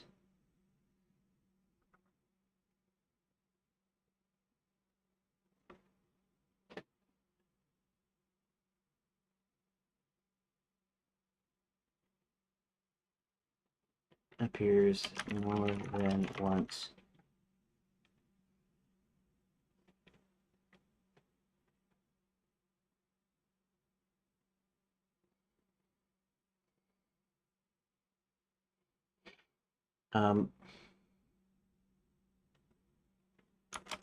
you put a 1 after the second occurrence, 2 after the third, and so on. For instance,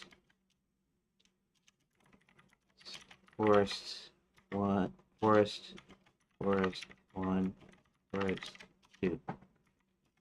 You can use proper names wherever available.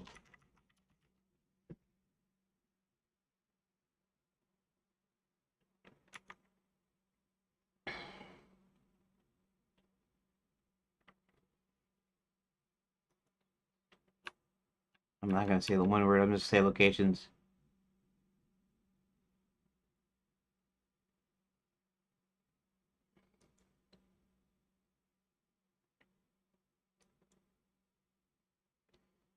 Let's see if we can do that. It might not be able to do this at all, but we will see. And I'm 10 minutes away from break. And actually, I'm going to try to make sure that I'm actually stepping off my break like a couple minutes early. So, 2 to 3 minutes or whatever.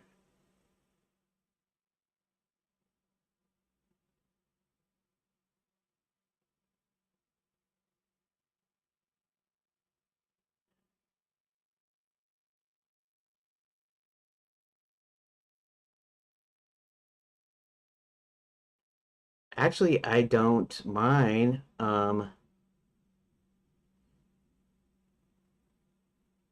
Village 2. Huh.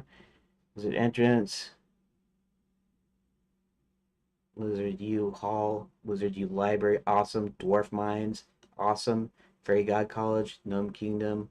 Scarborough Fried Chicken. Grand Enchanted Landian Wine Cellar. Actually, I like this. This is actually doing it. Like I was saying, that's not a bad deal. Now, of course, when these are turned into actual, okay, so yeah, so um, the weird thing is that, okay, so before I do anything else after this, assuming that I like what Grok has done here, I'm gonna have to tell it to do the destination. I'm gonna have to have it fill in the destination, which can at the moment be just the number. I don't know. Maybe it's the number and the location, I guess. Because I'm going to start collapsing some of these. I'm going to collapse the ones that have kind of the same names. And I will have to go through each one of these. In fact, it looks like it's almost ready. And I probably won't. I guess I could start to do it here. Okay.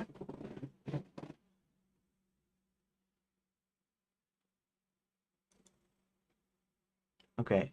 So, file, save as.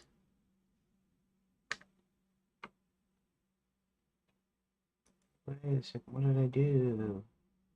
Oh, wait. Oh, I see. Wait a minute. Oh, I see. This is the old one, right? Oh, because I kept, right.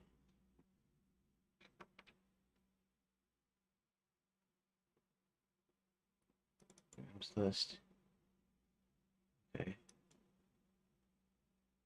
Endless Redux. Okay, that's good, right? And said no weird characters, right? That has no weird characters, and that's that, and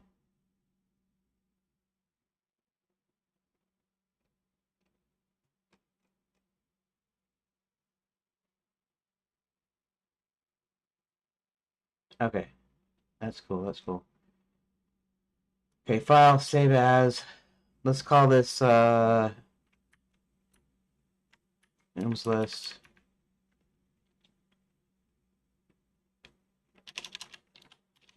Redux. Okay, locales. Save. Okay.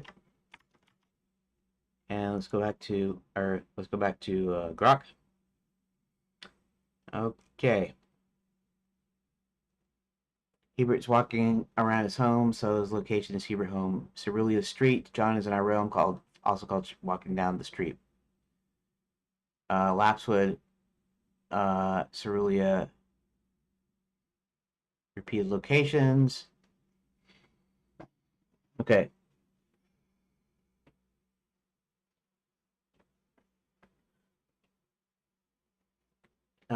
Should I leave it Cerulean Street, or should I leave it as a similar location?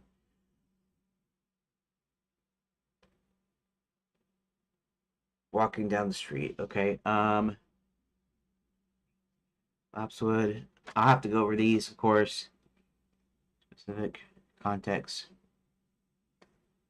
Script door, which seems to be a typo for secret door. Location.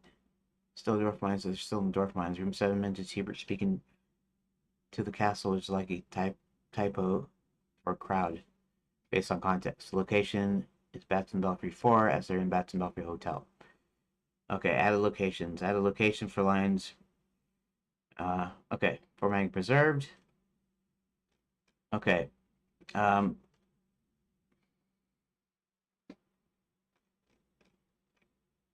so I'm going to copy all these. Then locales, select all, paste. Okay, now this. All right, see, we're getting close to my break time.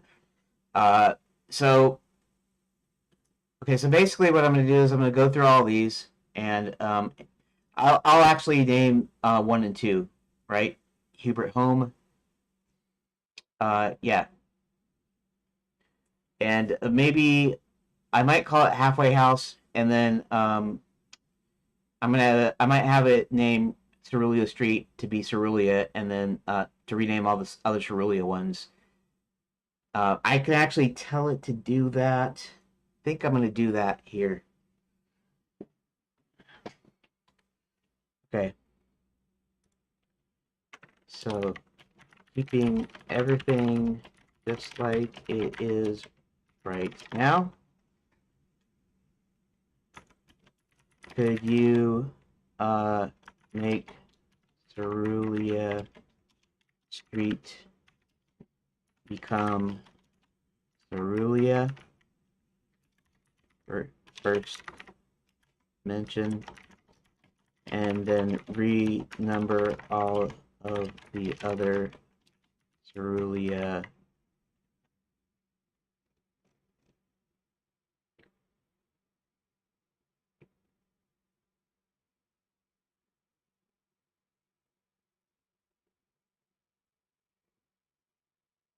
Village.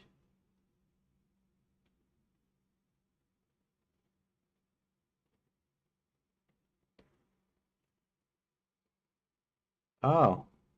Oh, I see. Let me go. I'm gonna make sure here something here. Control F.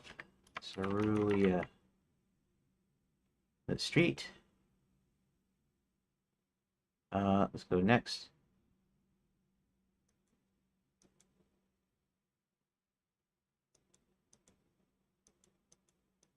Okay.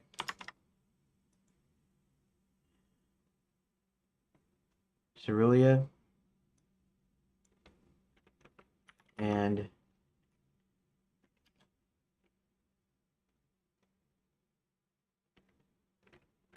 room 010 from Cerulia to Cerulia 1.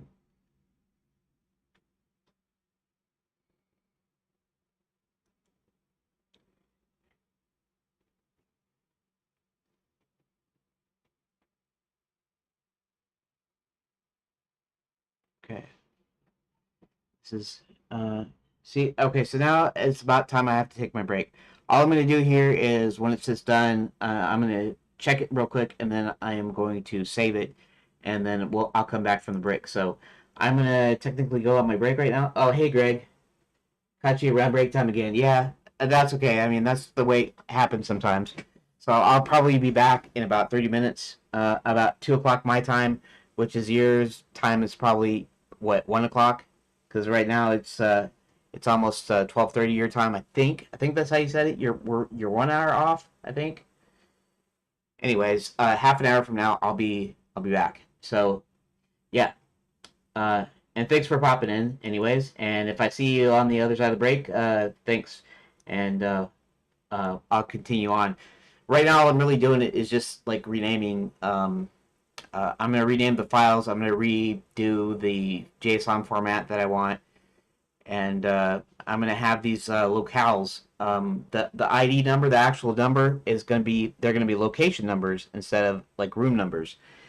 And then the name is going to have a number after it to stand in for, so that when I make actual rooms that you can revisit, it'll collapse into one file, but the ID number will still be the same. The actual locale number will still be the same. And then, anyways, I gotta go on break, and I'll be back in about 30 minutes. If I can find the stupid scene over here on break. And I'm going to go ahead and mute my mic. So, mic going off now.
Okay, give me a moment. I am actually back from my break. Uh, let's see here, and I'm gonna have to go. I guess I'm gonna have to go through these. So this will probably be kind of boring too. Anyways, let's go back to desktop, and the mic's still on. Mic is always separate, which it's kind of weird. I'd actually make the mic be per scene. In other words, uh, maybe have a source in the scene, and that way, once you left the scene, it would shut off the audio automatically, and that way you wouldn't have to mess with it. But maybe they do it in the newer versions of OBS. I won't know that until I manage to get, well, I guess, Linux Mint proper installed. Anyways, that isn't still going to be for a while. I've got that disk on disk, so, and that I have to test in a virtual machine.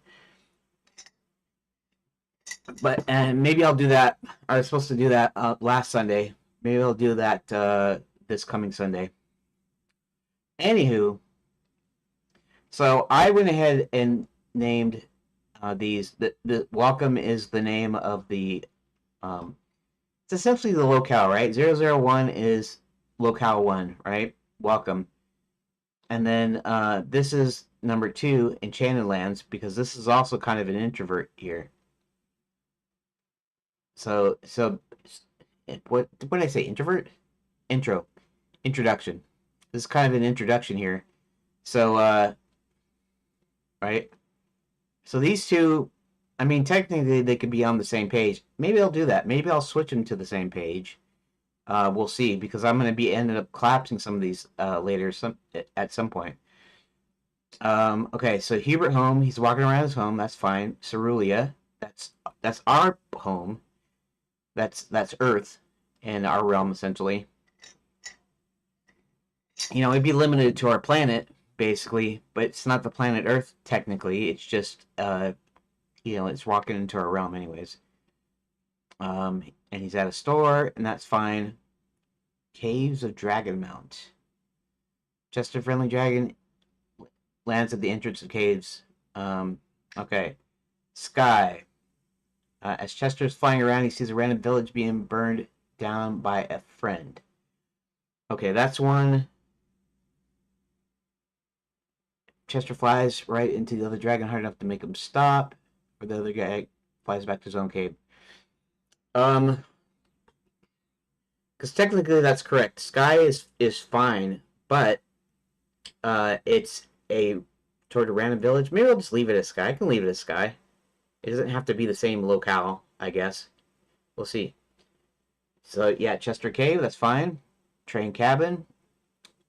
Right, train cabin, that's fine. Lapswood awakens in the forest without leaves. He introduces himself. Right, the first introduction to Lapswood. Cerulia 1, our realm. Zanzibar is actually from our realm. I don't remember if I gave him like a real name or anything, but Zanzibar is kind of like his magician, his stage name. So he's a big thief, con artist and stuff, and he narrowly managed to escape the police by going into a wizard's convention and following them into a magic portal, which ends up in Enchanted Lands. Anyways, escape the police into the lands, right? And I'll have that scene, and well, I mean, I'll decide whether or not we're still playing the villains or not. I mean, I could do that. I don't know if it would have the effect I wanted. Originally, I wanted the effect to play the villains so that you fill out the story more and give you context. It's like when you're reading, and even though they focus on your heroes, at times they show what the villains are doing. And I was gonna go ahead and let you play that instead of just being like a cutscene kind of thing. So I don't know. I'll have to decide. If I do that though, I'm gonna have to add a lot more stuff to make the villains part work. Okay. Village. Random village. Sure. Um,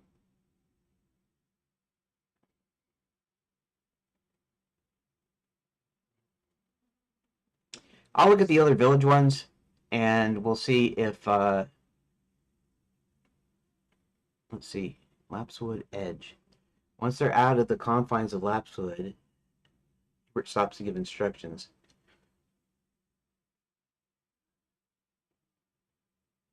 Um,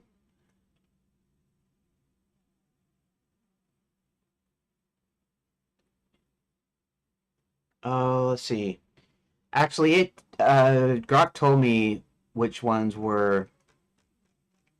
So we're gonna do the thing, and probably make it change it. So the first one that we're thinking about is village. Random village, which is fine. So I'm gonna check all the other villages. Let's see which ones you saying. Village, village 2, village 3, village 4. Okay, so we need to go to each of those. Sorry, pardon me for the belching. Um, Here, I can actually pull this off the side. I just need to be able to look at this for a short. Well, actually, here, let's do something else. We can shorten this up, right? Like that, and then I can have most of it on screen, and that's fine. I mean, it doesn't have to be completely on screen. It just just need to see these here. Um, okay, so 11 is village, right? Actually, that's correct, isn't it? Village, village. Um, I need to check the villages still though. So let's go to 19 real quick. Village 1 does some more shows in some other villages. Okay. Um, and let's see. 21. Chester manages to catch up to his friend and various villages try to break them from the enchantment. Chester trying to give some breathe fire on them. Okay, so this is probably I don't have a name for these villages. These are kind of random villages, right? Okay, that's all right. Village 3. Okay, so room 37 and room 44. Room 37 and room 44. Village 4. Max uses Zanzibar's shows to attract more shows to North citizens and tourists for demise. He goes from village to village. The hotel.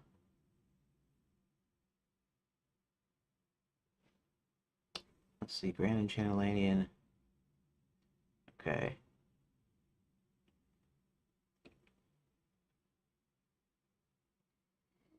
Um,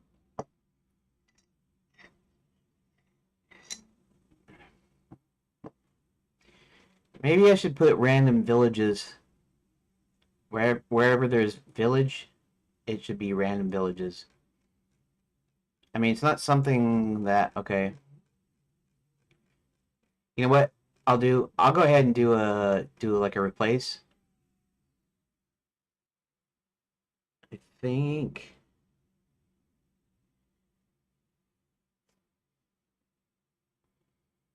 um go F. Let's see something here. Search replace is Control H. See, this is Control H. So in Redot and Godot, it's like Control R, and I know that because it's R is So do we have? What gets me is there any Control R's in here? Like, is Control R used for anything? Because I get the reason that they use Control H for redo or like or for replace. I see. Maybe no redo is Control Y. See, so I don't know why replace is ever Control H. Control R would actually make more sense, but it doesn't make sense to me because I've always used Control H, right, from all the way back. Anyways, Control H. Search for village. Case sensitive, and replace with random villages. Now, before I do that, let's pull this on here. And let's just go. I'm not going to replace all. I'm just going to replace it when I find it. Replace. Replace. Replace.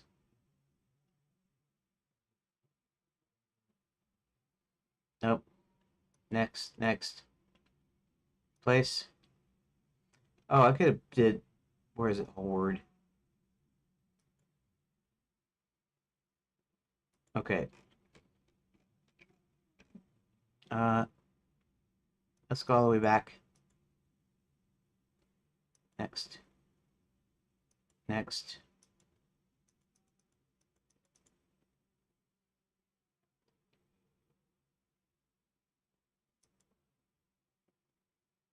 Next. Next. Random villages here. Random villages here. Densbar does more shows. Chester does thing in random villages. Then we have werewolf, werewolf, werewolf. Random villages 3. Okay. Village 4. Replace. And next. Okay. Now let's just go ahead and close that. Do Control F.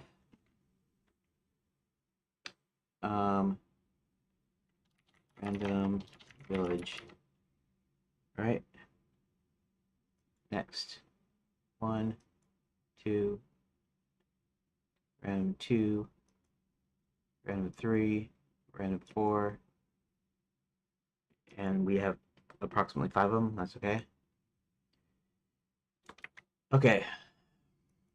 So now we're gonna go. Okay, so right now we're all okay. Let's close this. Right now we're back to 11 random villages. Lapswood Edge. Lapswood Edge, because you're just outside of it.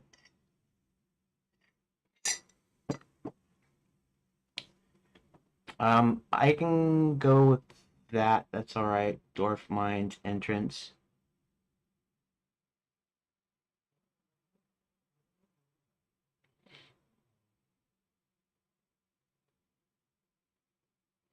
Okay, so let's find Dwarf Mines. Next. Oh, case sensitive.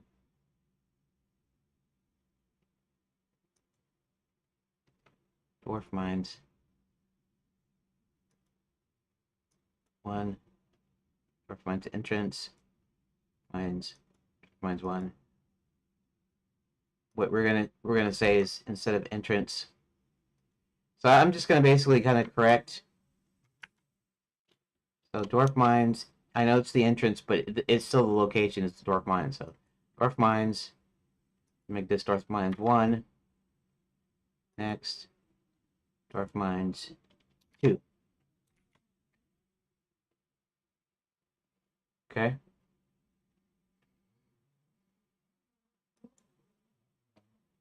Okay.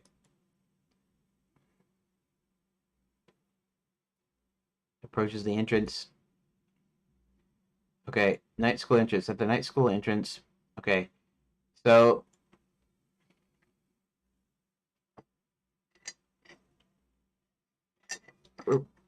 I guess it does kind of make it cryptic, but okay, so night school. Okay. Let's see that. Night school grounds, night school 1, night school entrance. Okay.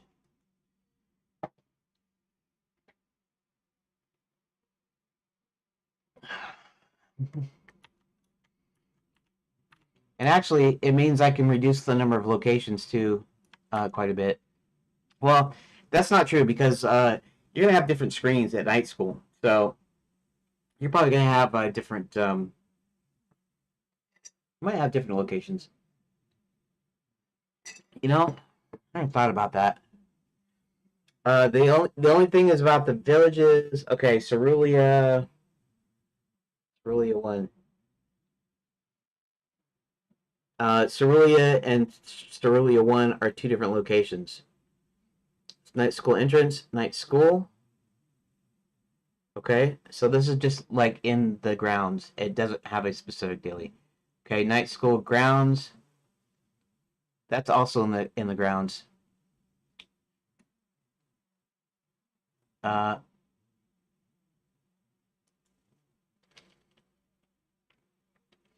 start the pool.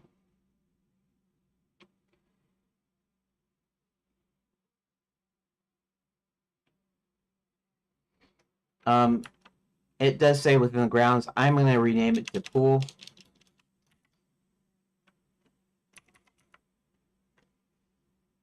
Um, night school grounds.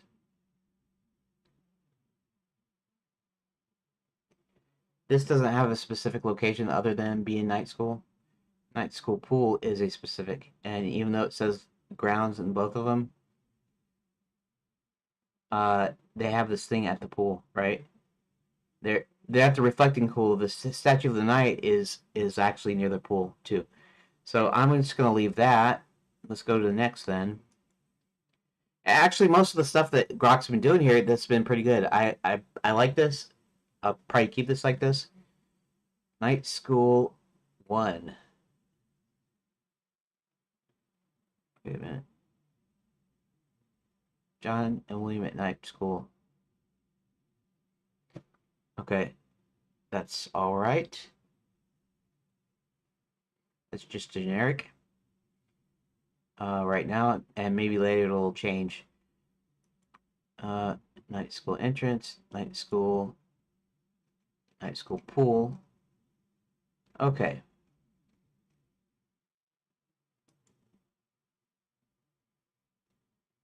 Okay, let's close that. While inside night school, he learns. Okay, so that's basically us all on the grounds, but where I don't have a specific. Sneaks in the Wizard U, examines Hall of Fame paintings and knows one's missing. So we need to go check out the Wizard U one. So let's go Control F, find Wizard U. Next, entrance, Wizard U Hall.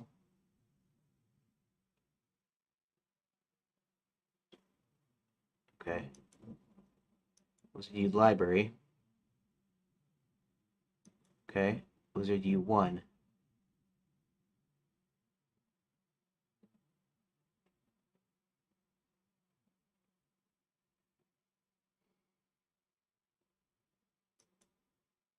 Wizard U.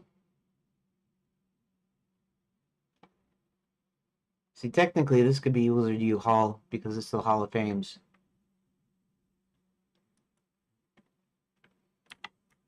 So let's call this Wizard U Hall.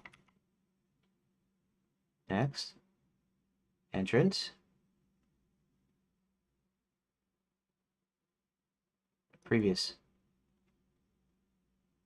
Oh, that's Hubert, and then the other one is Prince. Right, Wizard U entrance, Wizard U Hall 1, Wizard U Library.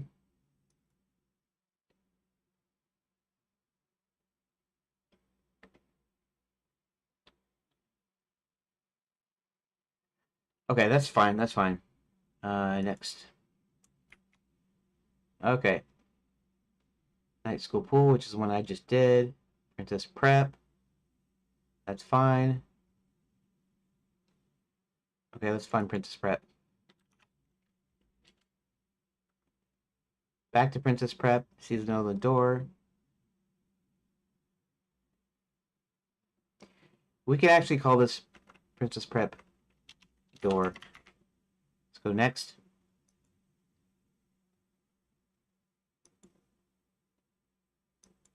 Okay, that's fine. She actually sneaks in there. Okay, random villages one, that's fine. Road leaves the okay. But on the road discovers his money is gone. Catches up to Zanzibar in another village.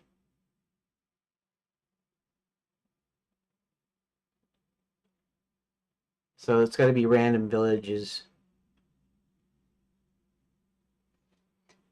So this should actually be random villages too. See, all of this is not to. Okay. Control find random villages. This is gonna be 3. Next. Villages. This is gonna be 4. Next. It's gonna be 5. Next. It's gonna be the first random villages again. And villages 1. Okay. Previous. Alright, let's close that. 20, which was road, but now random villages 2, random villages 3, Nestor Cave. Desperate Chester flies to Nestor's Cave, somewhere in the White Serpent Range, west of Dragonmount. Nestor gets ready to breathe on fire, and then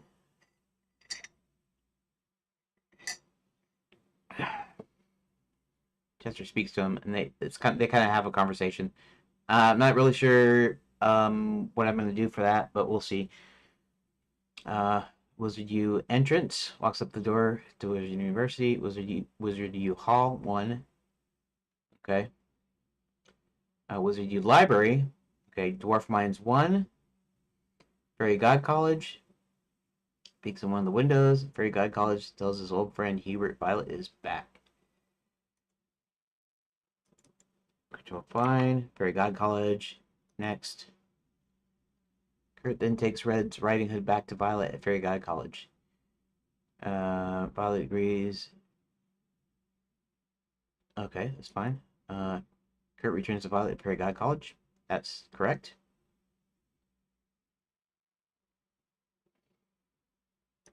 Okay, Fairy God College 3.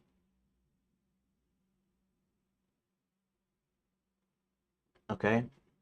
Presumably she's at the front desk or whatever. It doesn't really matter that much. Taking the library. Okay, Fairy God College Incinerator Room. Might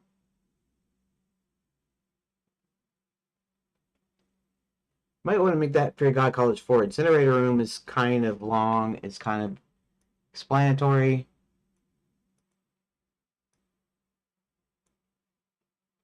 We could say Fairy God College Room to know that it was a specific room. Oh,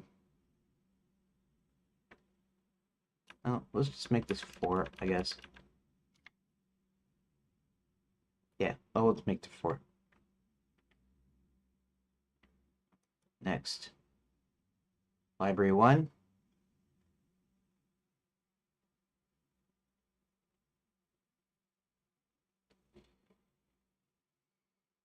Okay. Library 1. He's not at the library. He's outside the library.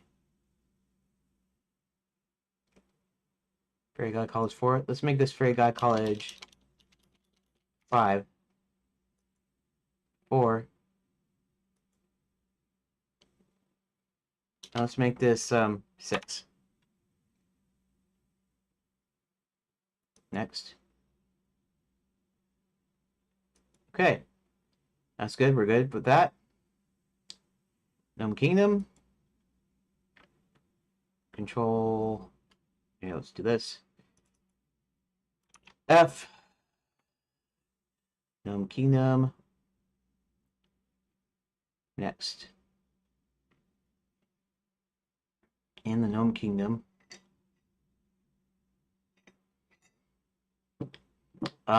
We can say that because we'll have to see if it's the Dwarf Mines or if it's the Gnome Kingdom. It's Max's Mines here. So Gnome Kingdom 1.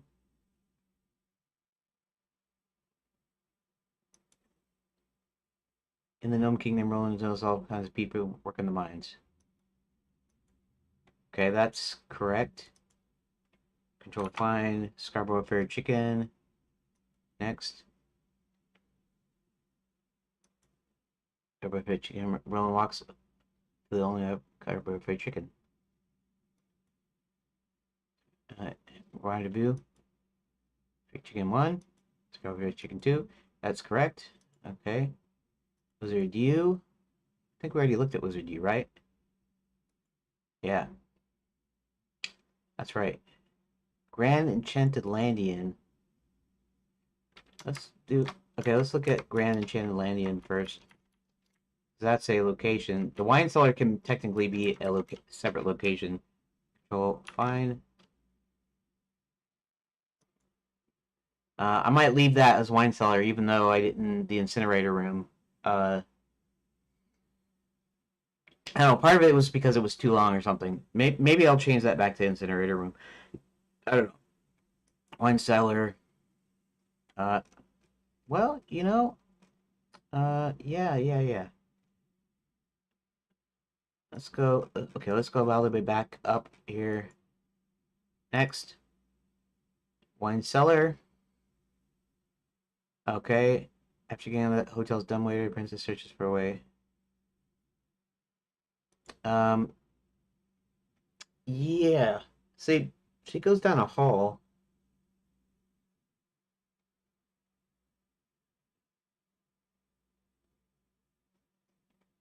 I can leave it like that. It's like okay, so it's like a random location. It's not really. There's like a hallway that leads to rooms, but I don't really say that here, and I probably will end up saying that there, but we'll kind of leave it right now because it keeps the names all right.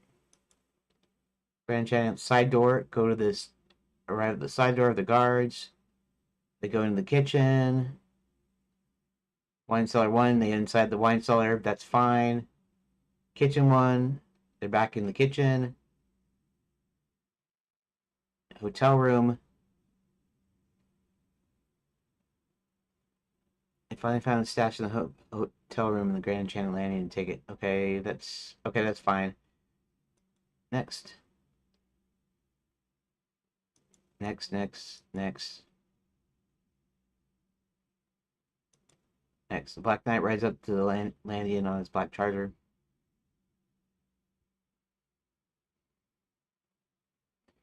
Okay, we'll leave that. That's all right. 2. They know he's been stealing from Soul Show.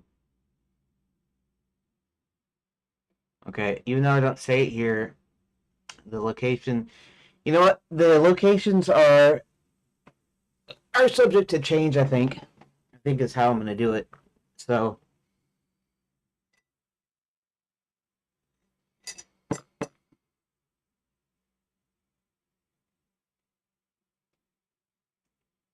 And I'm also going to I'm gonna also group them by location, I think. Back in Lapswood. Okay. Okay, Grand and Chanlandian 2. That's fine. Let's go next. Wine cellar. Okay. So we got the wine cellar. We got Scarborough Fried Chicken, Gnome Kingdom, Werewolf Village. Control fine. And it's probably fine, but we're gonna go to next. Next. Goes to Werewolf leaves the Werewolf Village after remember Kurt then travels to Fairy God College to meet with Violet. Okay, so this is not Werewolf Village. This is Fairy God College. So let's go ahead and go Fairy God College. That we're gonna go ahead and find Fairy God College before we go back to the Village. Fairy God College. Now let's go all the way back to the top. Go to next. 27. Fairy God College. Leaves the Werewolf Village. Travels to Fairy God College, right? So previous is there. Next is going to be 1. Next, this is going to be 2. Next, going to be 3. And next, going to be 4. Next, this one's going to be 5. Oh, let's do incinerator. Let's say incinerator. Like that. It won't be incinerator room, it'll just be incinerator. That's fine, because that's little spoiler, I guess, if you're looking at file names. I don't know if anybody will actually be looking at file names, so that's quite alright. Oh, back. I forgot to say back in the chat, but not that that matters anymore. Okay. Fairy God College 4. Library, incinerator, 5, 6. Fairy God College. Fairy God College 1.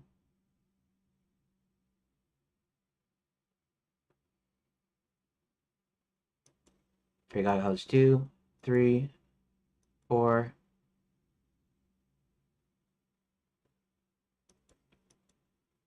5, 6. Back to 1. Next. Now, let's go to, we'll do World Control F, Werewolf Village. Next. Werewolf Village 2. So they're in the village, most likely in the center somewhere. So it'd probably be a single location, more than likely. Werewolf Village Road. Yeah. I can leave that. I guess I can leave it that ways. That's fine. Because she's heading towards the Werewolf Village, and somewhere along the line, I don't know where, is when she's taken out. Okay, Werewolf Village 3. When Kurt gets back to Werewolf Village, he goes in the Rottweiler's hut. Okay.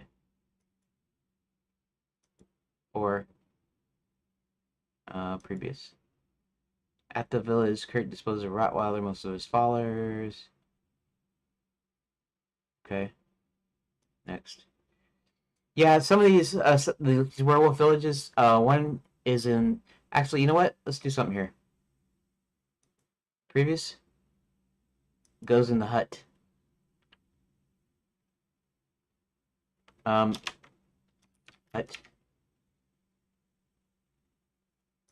Next. Previous.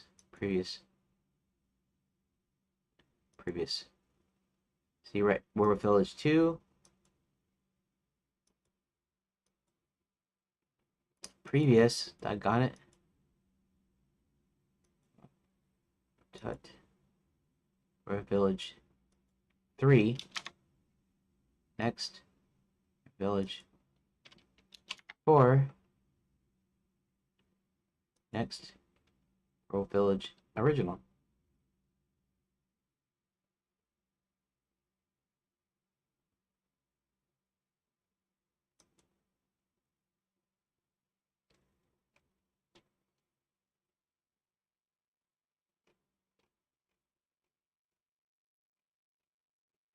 Grand Shan Lady, one open land. Oh, I don't know about open land, so. Alright. Alright, let's close that.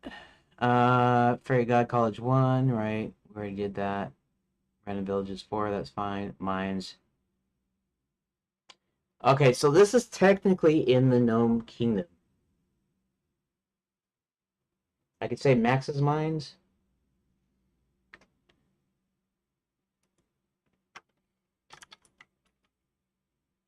Max Mines.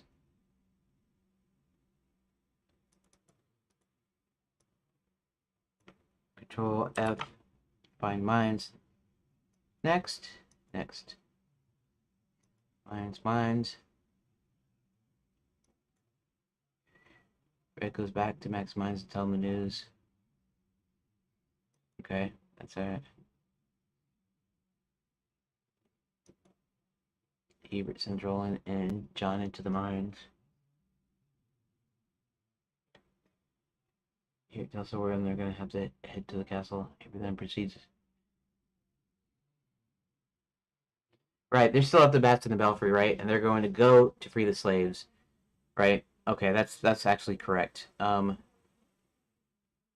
the dwarf mines, these, yeah, it noted it. I thought it would change it. Secret door to gain interest in the Gnome Kingdom. That's fine. Um, administration castle. Okay, dwarf mines. Max mines office. Okay, that's fine. Mines one. Um, max mines. Actually, it's max mines one. It's actually in the Gnome Kingdom too, but max mines one. Uh, max mines two. Okay, next. Mines three. Max mines three. You know, I didn't really want to put like a character per se, but he technically owns them, so it's like, you know, Dwarf Mines, Gnome Kingdom. Really, it's still part of the Gnome Kingdom, but distinguish them by making them Max's mines. So that's actually okay as far as the naming goes. Dwarf Mines.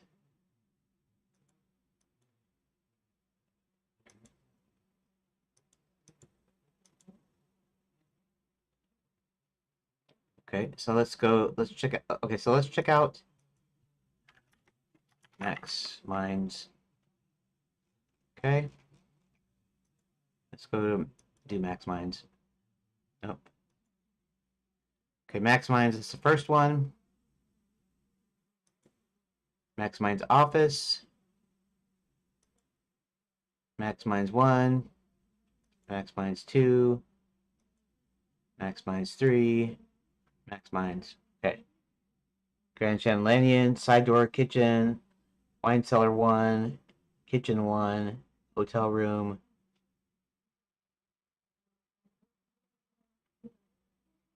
Uh, Random Villages 5. Grand Chandelier 1. Open Land. They're riding across the open land. They come across the edge of Lapswood. The bear forest still pursued. Uh, okay, so they're actually on the road to Lapswood. Um,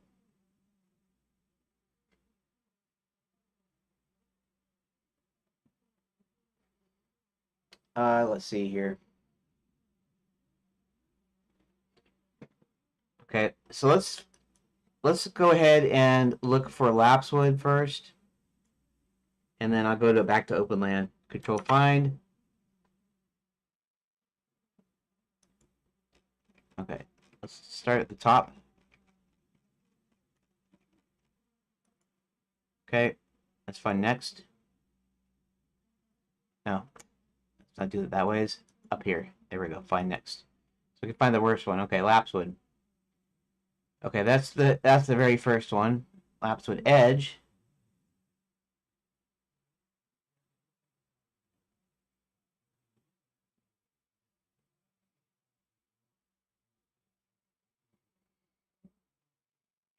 Okay, so I don't know where the edges go. I didn't put that. So Lapswood Edge is already there.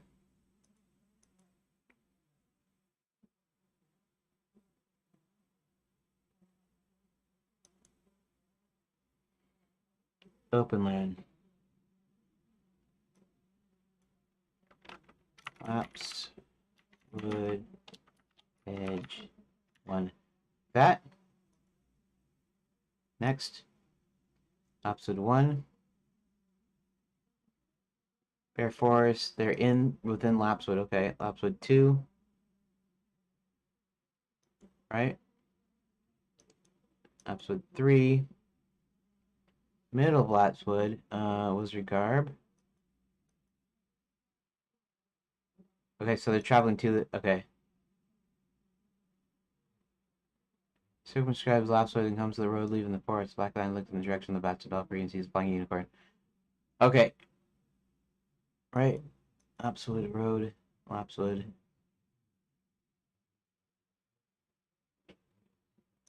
Okay. Lapswood. Edge. Okay. Next. Lapswood Edge 1. That was the open land one. And this is the like one of the other edges or one of the other deals. Okay, that's cool. That's cool. That works. Okay, Dwarf Mines. Did I already do Chester Cave? Right. Oh. Okay. Dwarf Mines, already did Dwarf Mines. Mr. Cave, Wizard Entrance. Oh. Lapswood Edge. Let's go to Lapswood Edge. And let's go to Lapswood Edge 1. Okay. And then the rest of Lapswoods are fine. Grand Enchanted Lane is fine. Lapswood. Scarborough Fair Chicken is fine. We already looked at that. World Village is fine. Bats in the Belfry. So this is the first time. Okay. It's in Belfry 1.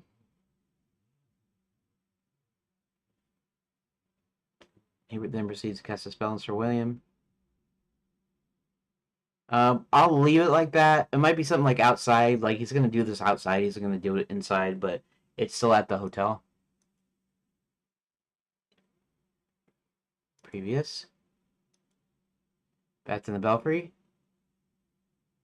Next. Bats in the Belfry 1.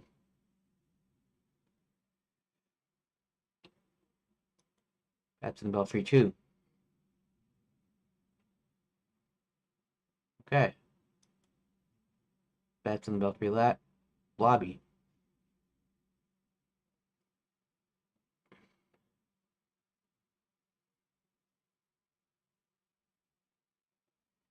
Okay, so this is the plans making scene. See, basically, okay, so my original idea when I was writing the screenplay, kind of the screenplay-ish outline with like the plot points in it, that these would all be like either cutscenes or they'd be like little mini in-engine cutscenes versus like the actual like pre-rendered stuff. Not that anything's gonna be particularly pre-rendered per se. It might be though because of the way this what this is. But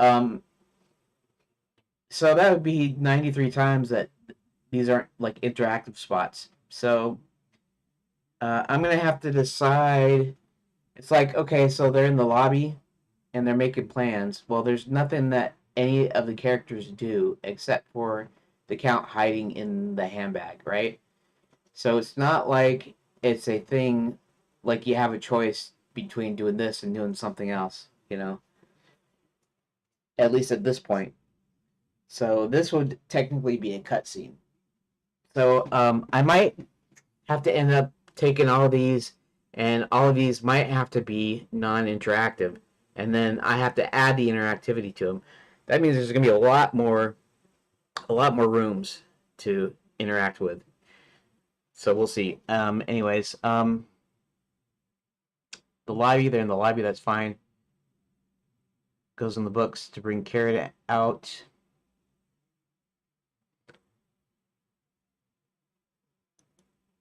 Lobby 1, they all meet back at the lobby. The Count then comes to Karen in the library. Roland leaves the hotel. That almost should be a new scene here.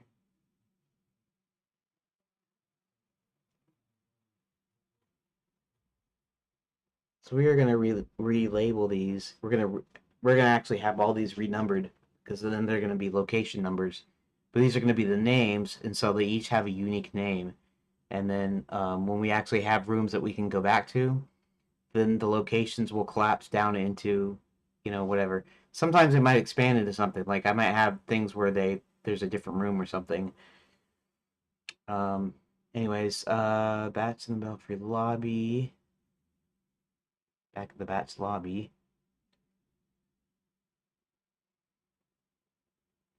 Rowan leaves the hotel. Okay, I can leave that there. That's okay. I could make it Bats 4, but let's see if we have a Bats 4. Bats 4. Bats in the Belfry. 1, 2. Lobby. Next. 3. And lobby 1.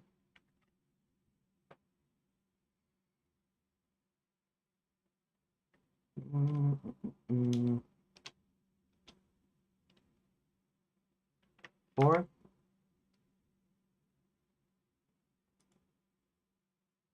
Next. 3. 4. Make this 5. And next. And there we go. Again. Bats in the Belfry. Bats in the Belfry 1. Okay.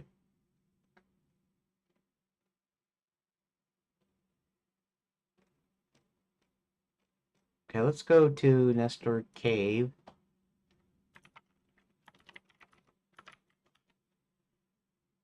And that was up there. And then Nestor Cave 1. Okay, they're still at the cave. Okay. Lapswood Road. That's fine. I mean, I guess I decided it's fine. Dwarf Mines 2, which is fine. Administration Castle. Okay.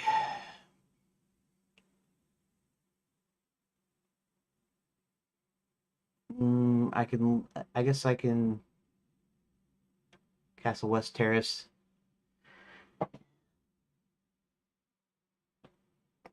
Oh, let's see.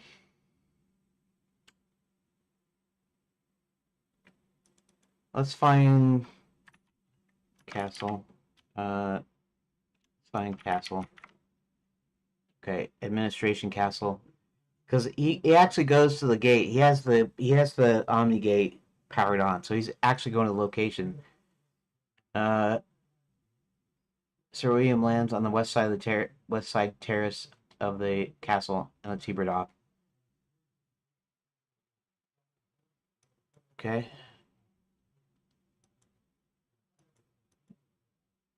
Castle East Gate. Violet comes out of the east gate of the castle or the east side train depot.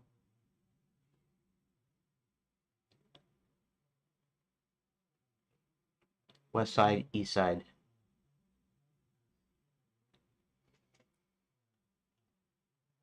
Okay.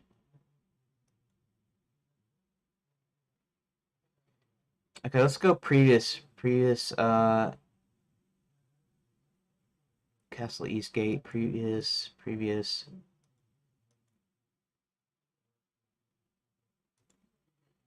Um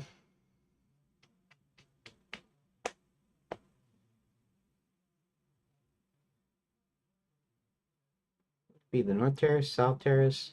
South Terrace would be where maybe it should be the South Terrace where the Omni Gate is. Let's do something else here. Let's go find Omni Gate. Omni Gate. Omni Gate. There's no matches, right? Okay, Omni dash Gate. Okay. North Terrace. Okay, so the Omni Gate's on the North Terrace.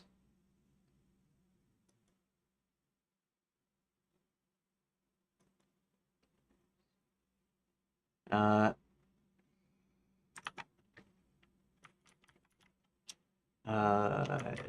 Administration. I'm gonna call this Castle. That's Castle North Terrace. Let's see if I can find another Castle North Terrace. Should be, oh, there's 4 of them. Okay. North Terrace, that's where the Omni Gate is. Near the Omni Gate, see.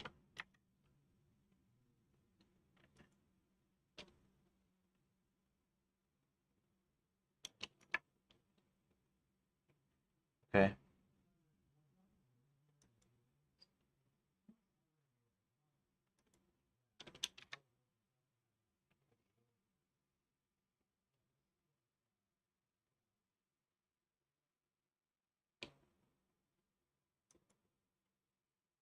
North Terrace. North Terrace 1.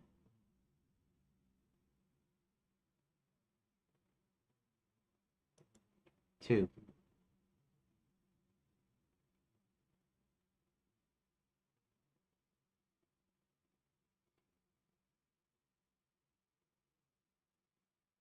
I guess that's alright, because everything's going to happen on the North Terrace, I guess. So the North Terrace is actually technically behind the castle. The South Terrace is actually the one facing the actual entrance, and the left and right terraces are the ones that where the depots are. And the West Terrace is where they come in, fly the trains in. So the West Terrace depot is there, and then the East Terrace is where they actually go down to the surface. Okay, glad we got that all figured out. Next, okay, so we're back here, West Terrace. Okay, control fine, one match. Okay, Maximine's office, Castle Eastgate. Okay, that's all right. East Depot.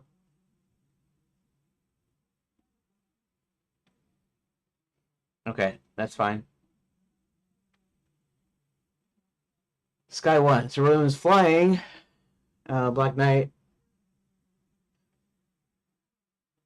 Okay, we can leave that. Sky 2. Start heading towards Sir William. This is actually their battle, but it takes place in the sky. Uh, kind of somewhat. I don't know if it's actually near the castle, but kind of near the castle. Okay, Max Mind. Sky 3. Sir William twins manage to batter Quicktooth and his rider. Black Knight ends quickly. Okay, Werewolf Village Road. Right? That's alright. Fairy Guide College 2, which is alright. Max Mines 3, Bats in the Belfry 2, Werewolf Village Hut, change. Fairy Guide College 3, Werewolf Village 3, Bats in the Belfry Lobby, Night School 1, Princess Prep Door, which I changed there. Fairy Guide College Library, Fairy Guide College Incinerator, Fairy Guide College 5, Fairy Guide College 6, Bats in the Belfry 3, Bats in the Belfry 4, Castle Throne Room. That's towards the end, right? Back at the castle in the throne room, Max gets a magic mirror call. Barty, sitting on a squat throne inside the Gnome Kingdom, tells Max what's been going on. Max finds out John Rowland and most of the slaves were rescued by Hubert. Max gets suspicious of Red's long absence, so he gets a servant to go and find what happened. The servant returns later with Red's hood and tells Max it was in the possession of Violet. Okay, that's cool. That's cool. Werewolf Village 4, Bastion of the Belfry 5, Castle North Terrace 1, right near the Omni Gate, Castle North Terrace 2, Catwalk. Okay.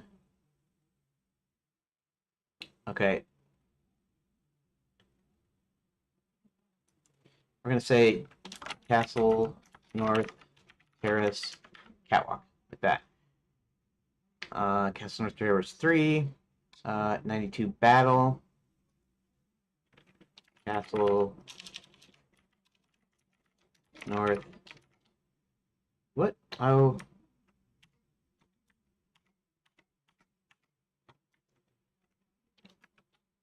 Castle North Terrace Battlefield. Right? Castle Throne 1. Alrighty. It looks like I got everything that I needed to here. And we're almost 30 minutes away. That's okay, I guess, because I guess I won't be getting too much past past. I won't be getting that much more done today. I'm not going to quit right this second. I still got 30 minutes, but I'm going to go ahead and. Okay, so I'm going to save that. Select all. Copy. Okay.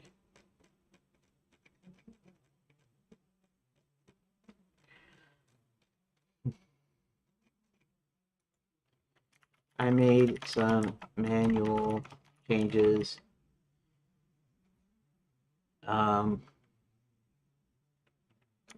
You can tell me what you think. Enter.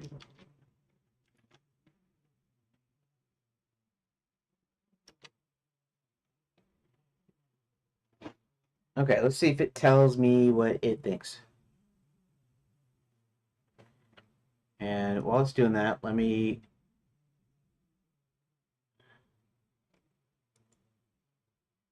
do something here.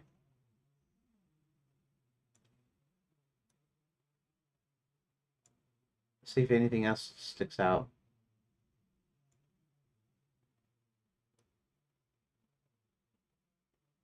Okay. Anything else up into the edge? No. No. Okay. So it's actually giving me what it thinks, and it looks like it's doing it fairly quickly. So that's pretty good. I think it gets slower when it has to rely on its own thing, so it might be better. I don't know how it plays into what you put in there because it seems pretty fast now, but when it was trying to generate stuff, it wasn't as fast. So I made some manual changes, and then we'll see what it says. Just as okay, it's still doing something here, so I'll let it go. I think. Okay. Boy, it sure got a lot to say though. I did change some stuff.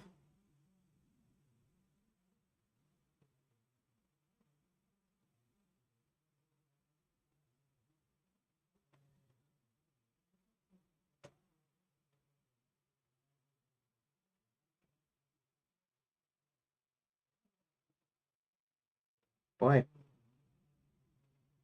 I mean, obviously it's not thinking, but I'm just doing this.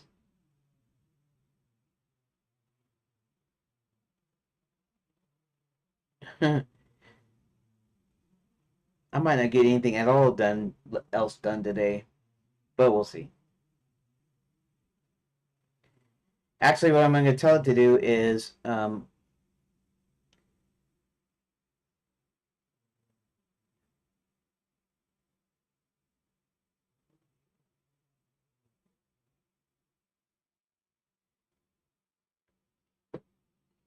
well, it does some. It's got some suggestions for improvement.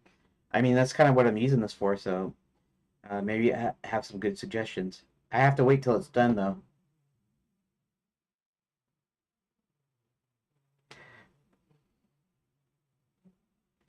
I almost wish what it would do is it would put down some statements or a sentence or a couple of sentences first, and then it would.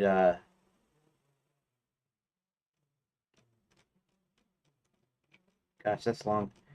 Um, I almost wish it would like do a little thing like a few lines, then wait until a prompt or until you hit enter or something. Hit enter to continue or hit space or whatever, um, so that it wouldn't just keep scrolling up. I could just read it as it's doing it that ways. So I could do it as fast as I could keep hitting the key, and also how fast it can actually do it. Your manual changes to look well thought out, improve the clarity and consistency of locations. Let's go through the change you made. I'll provide feedback on what I think about them, focusing on locations, updated script in room 001, and any other notable adjustments. So I'll ensure that the text remains. Okay, overview of your changes. Room 1. Add a new line. Welcome above channel lines, effectively giving the room a title. The rest of the description remains unchanged. Room 2 added location like Enchanted Lands. Okay, location change. Rename several locations to be more consistent or specific. Yeah, I did all those. Adjusted numbering for some location reflect the changes. Room 1 changes. What do I think? It's a great addition since room 1 serves as the welcome screen and having a standalone welcome line above acts as a clear title. Yeah, it's not the actual title. It's technically the location, but that's okay. It doesn't really matter that much. Adding location makes sense to bring consistency with rooms 3 to 93. Appropriate choice, indicating the events are happening in the broader context. Aligns room 002 with location-based structure of other rooms. Location changes. Your location renaming efforts focus on improving consistency, specificity, and clarity. Here's my feedback on key changes. Renaming villages to random villages. Change, yeah.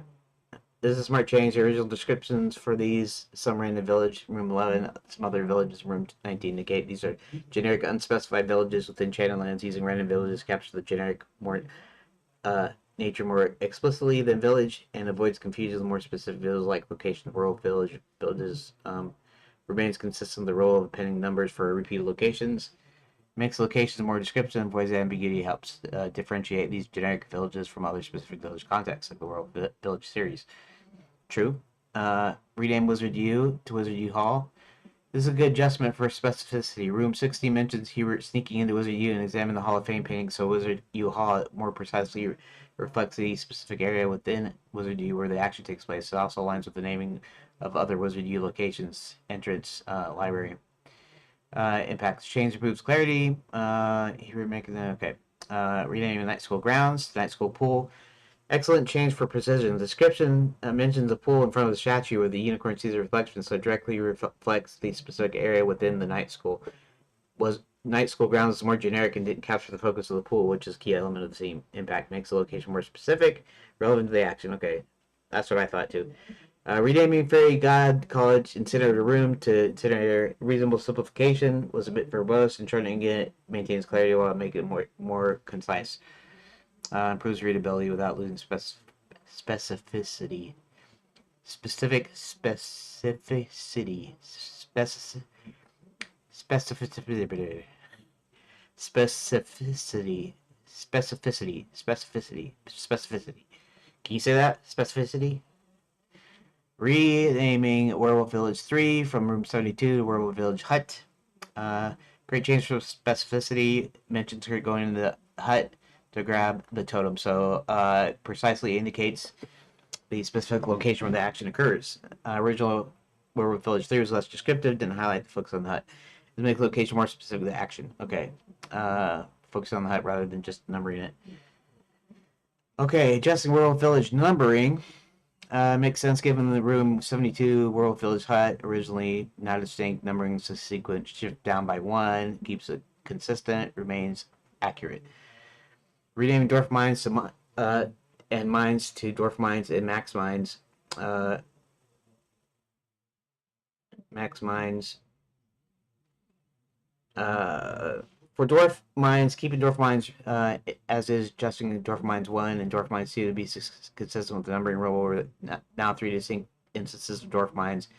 Renaming Mines to Max Mines is great because these rooms, Max of the Mines, mentions Max's Mines are specifically associated with Max operations, distinguishes the Mines from Dwarf Mines. Remains consistent. These changes make the location more specific. Open land to Lapswood Edge 1. Good change for accuracy. The description in the room mentions they come upon the edge of Lapswood, indicating the action starts at the edge, but not just an open land area. More precise, it aligns with existing Lapswood Edge from room 12, with the 1 indicating the second occurrence. And technically speaking, there are 2 different locations too, so they're either ends of the wood.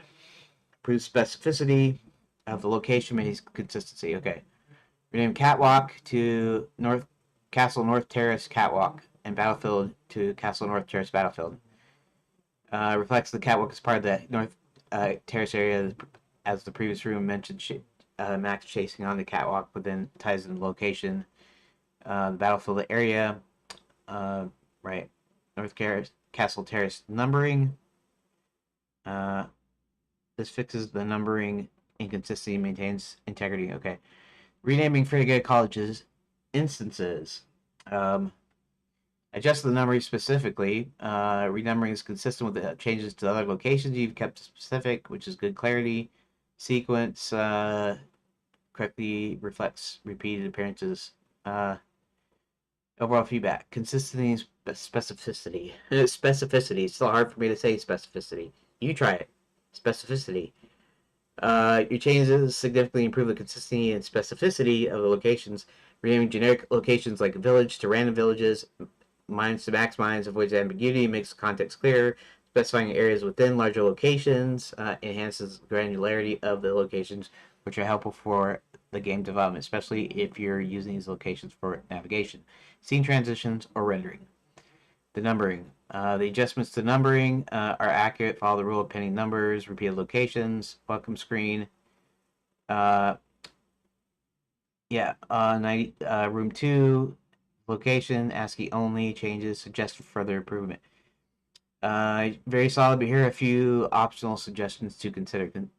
You might consider adding a location for room 1, which is Enchanted Lands, similar to room 2.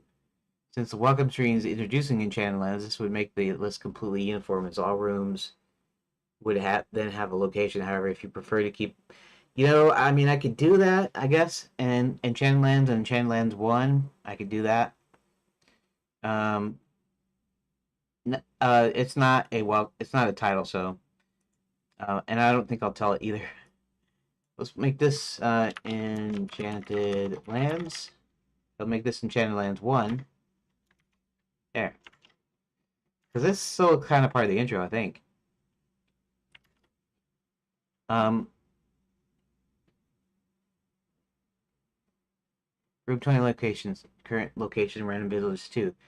Description in room 20 starts to Max leaves the last show Zanzibar. Put on the road, discovers his money gone, indicating that Max starts on the road before catching up to Zanzibar in another village. You might consider renaming this location the road. Not in the village, however, if you prefer to focus on the village context and the confrontation happens there, still appropriate. Yeah, I'm gonna leave that. So, current location, Lapswood location, Lapswood Edge 1.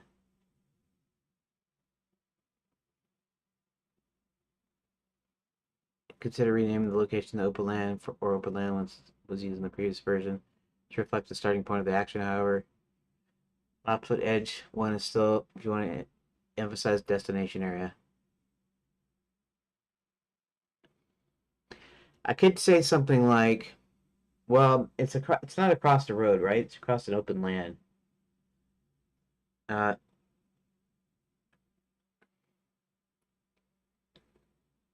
Yeah, I'll leave it. Castle North Terrace. Description: Max arrives at the Administration Castle where a transport train involves activating the Omnigate machine, which is later associated with the Castle North Terrace. However, the initial action might be more generally in the castle rather than specifically the North Terrace. You could consider renaming this to Administration Castle or Castle once Administration Castle was used in the previous version to reflect the broader castle context. Final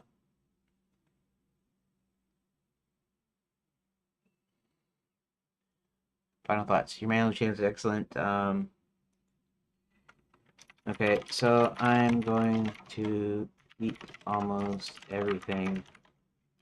Yeah, I don't want you to make any changes. I just made these changes manually. I'm going to leave.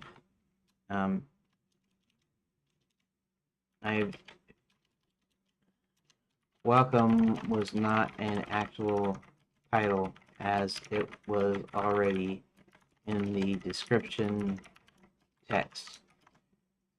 I made that as sort of a pseudo location. Sudo location. How would you spell sudo? Well, if I do it as one word, that's not going to work either.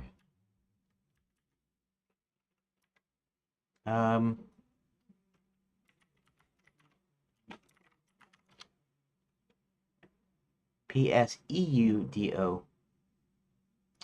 Okay. PSEU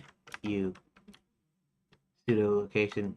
I made that as sort of a pseudo location, but have since changed it to enchanted lands and then renumbered enchanted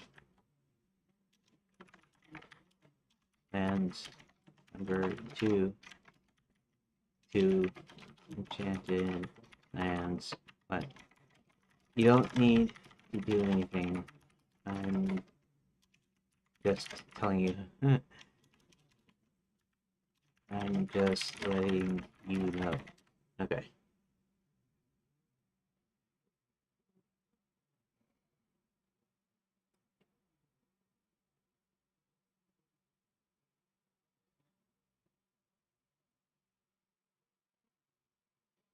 Okay, just so that it knows. So I have about 10 minutes. We'll see if I can get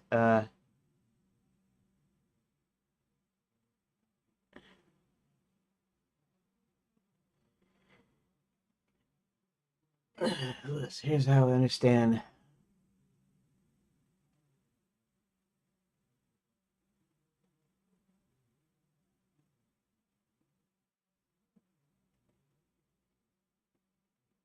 Okay. So now that we got this, that's all. Copy. You don't need to reanalyze this, but here is what I'm working with from here on out. Disregard the other lists.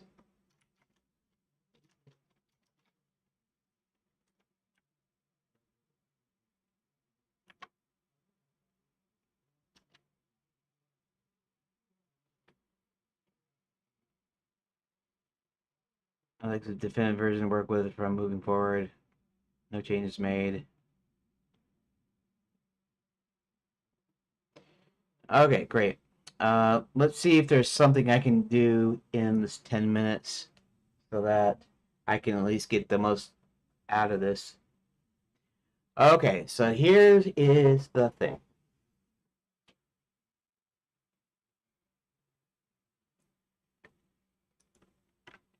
With this current list, now I want you to renumber them so that each similar location, the ones with the ones with the same name with first one being the name itself, second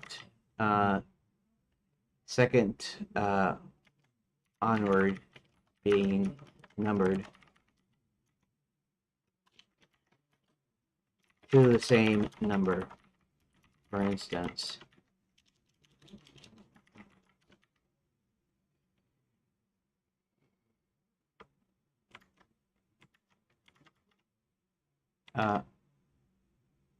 what?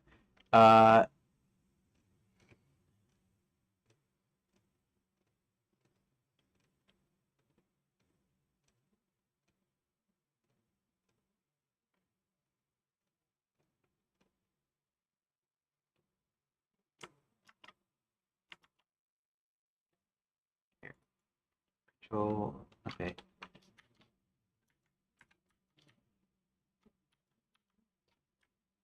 Control F, and villages. Yes. and villages. 1, 2, 3, 4, 5.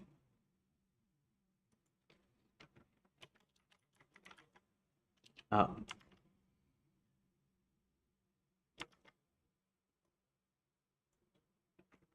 Zero, 1, 1 is random villages. Okay, next. 0, 19. 0, 1, 9 is random villages 2. 20. 20 is 3, and so on. All of those villages will now be 11, because now the numbering refers to the location.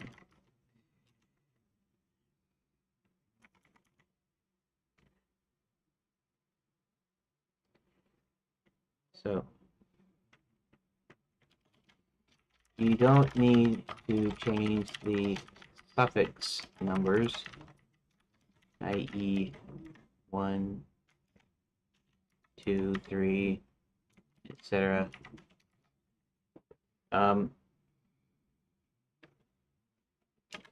Just the actual room number. So all the ones with the same names,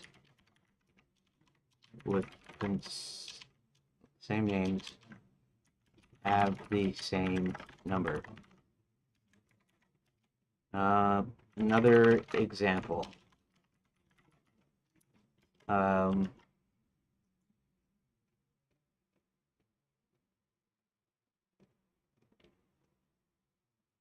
Trade Guy College, Scarborough, Paris Chicken, Wizard DU1.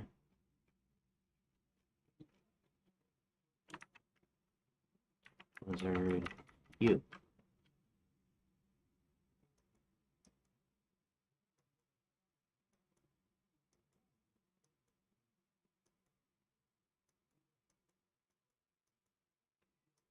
Uh-oh.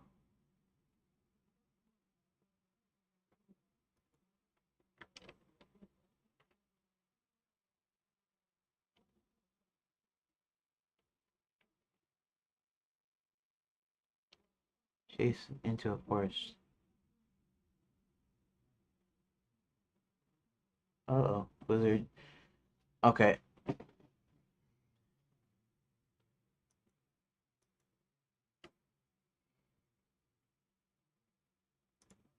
Alright. I have to fix that.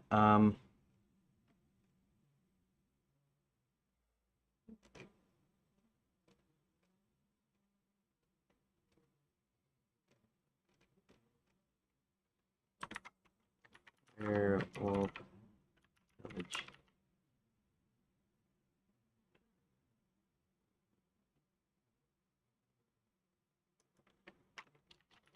Werewolf. Okay. Oh, 35. Werewolf Village. And including Werewolf Village 1.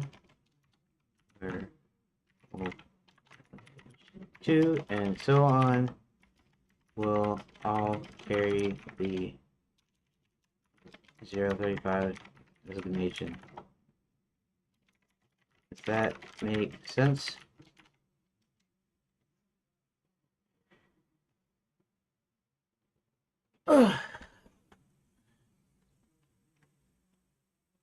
Let's renumber the rooms.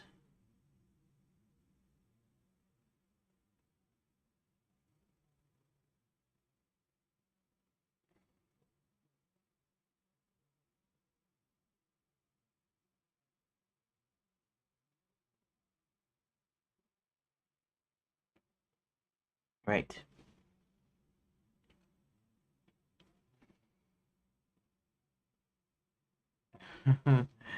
It's gonna have some time, huh? Okay.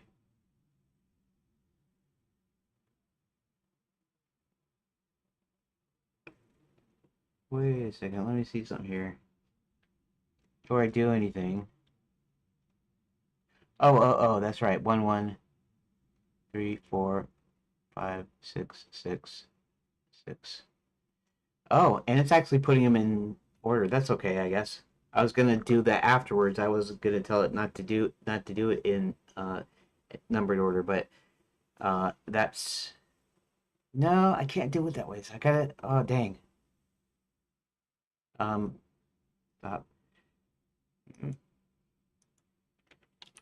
Forget that I have a step to do first. So don't worry about that until I guess Monday when I'll be back.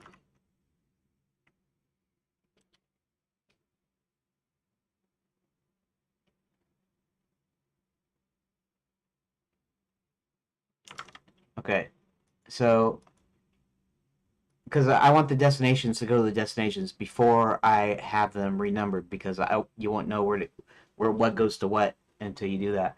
So okay,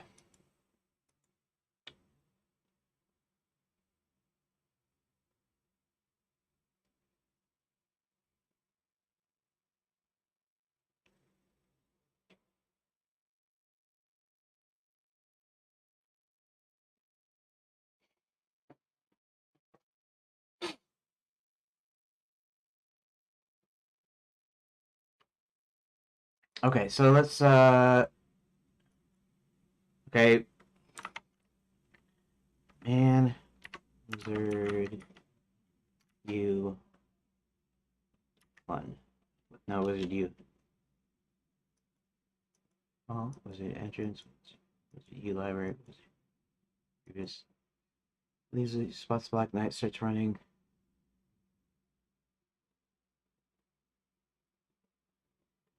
Okay, we're gonna call this laps with the edge.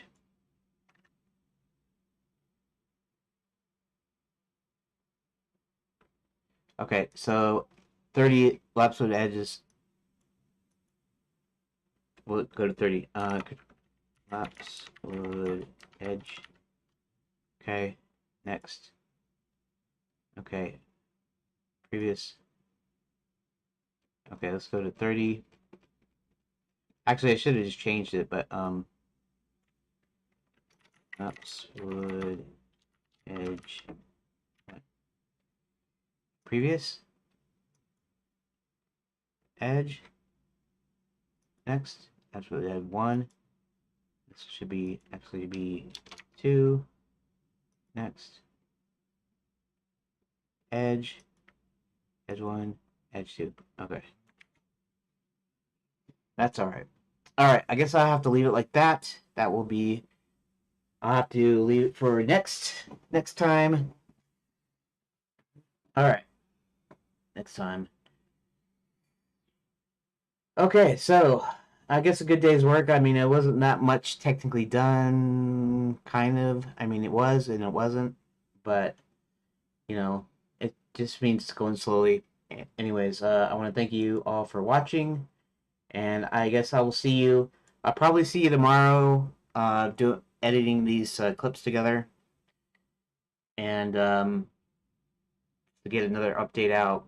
And so if I don't see it, if you're not interested in watching me edit, which is kind of boring probably, uh, and that's okay. Then join me back on Monday when we'll continue with this. So, um, unless I do a super secret stream, occasionally I do that at night when I have extra time at night where I come in and I don't really post links everywhere, but it's still a stream that goes up and I can do extra work, which I might do, but lately it's I haven't been able to get to doing that, so we'll have to see.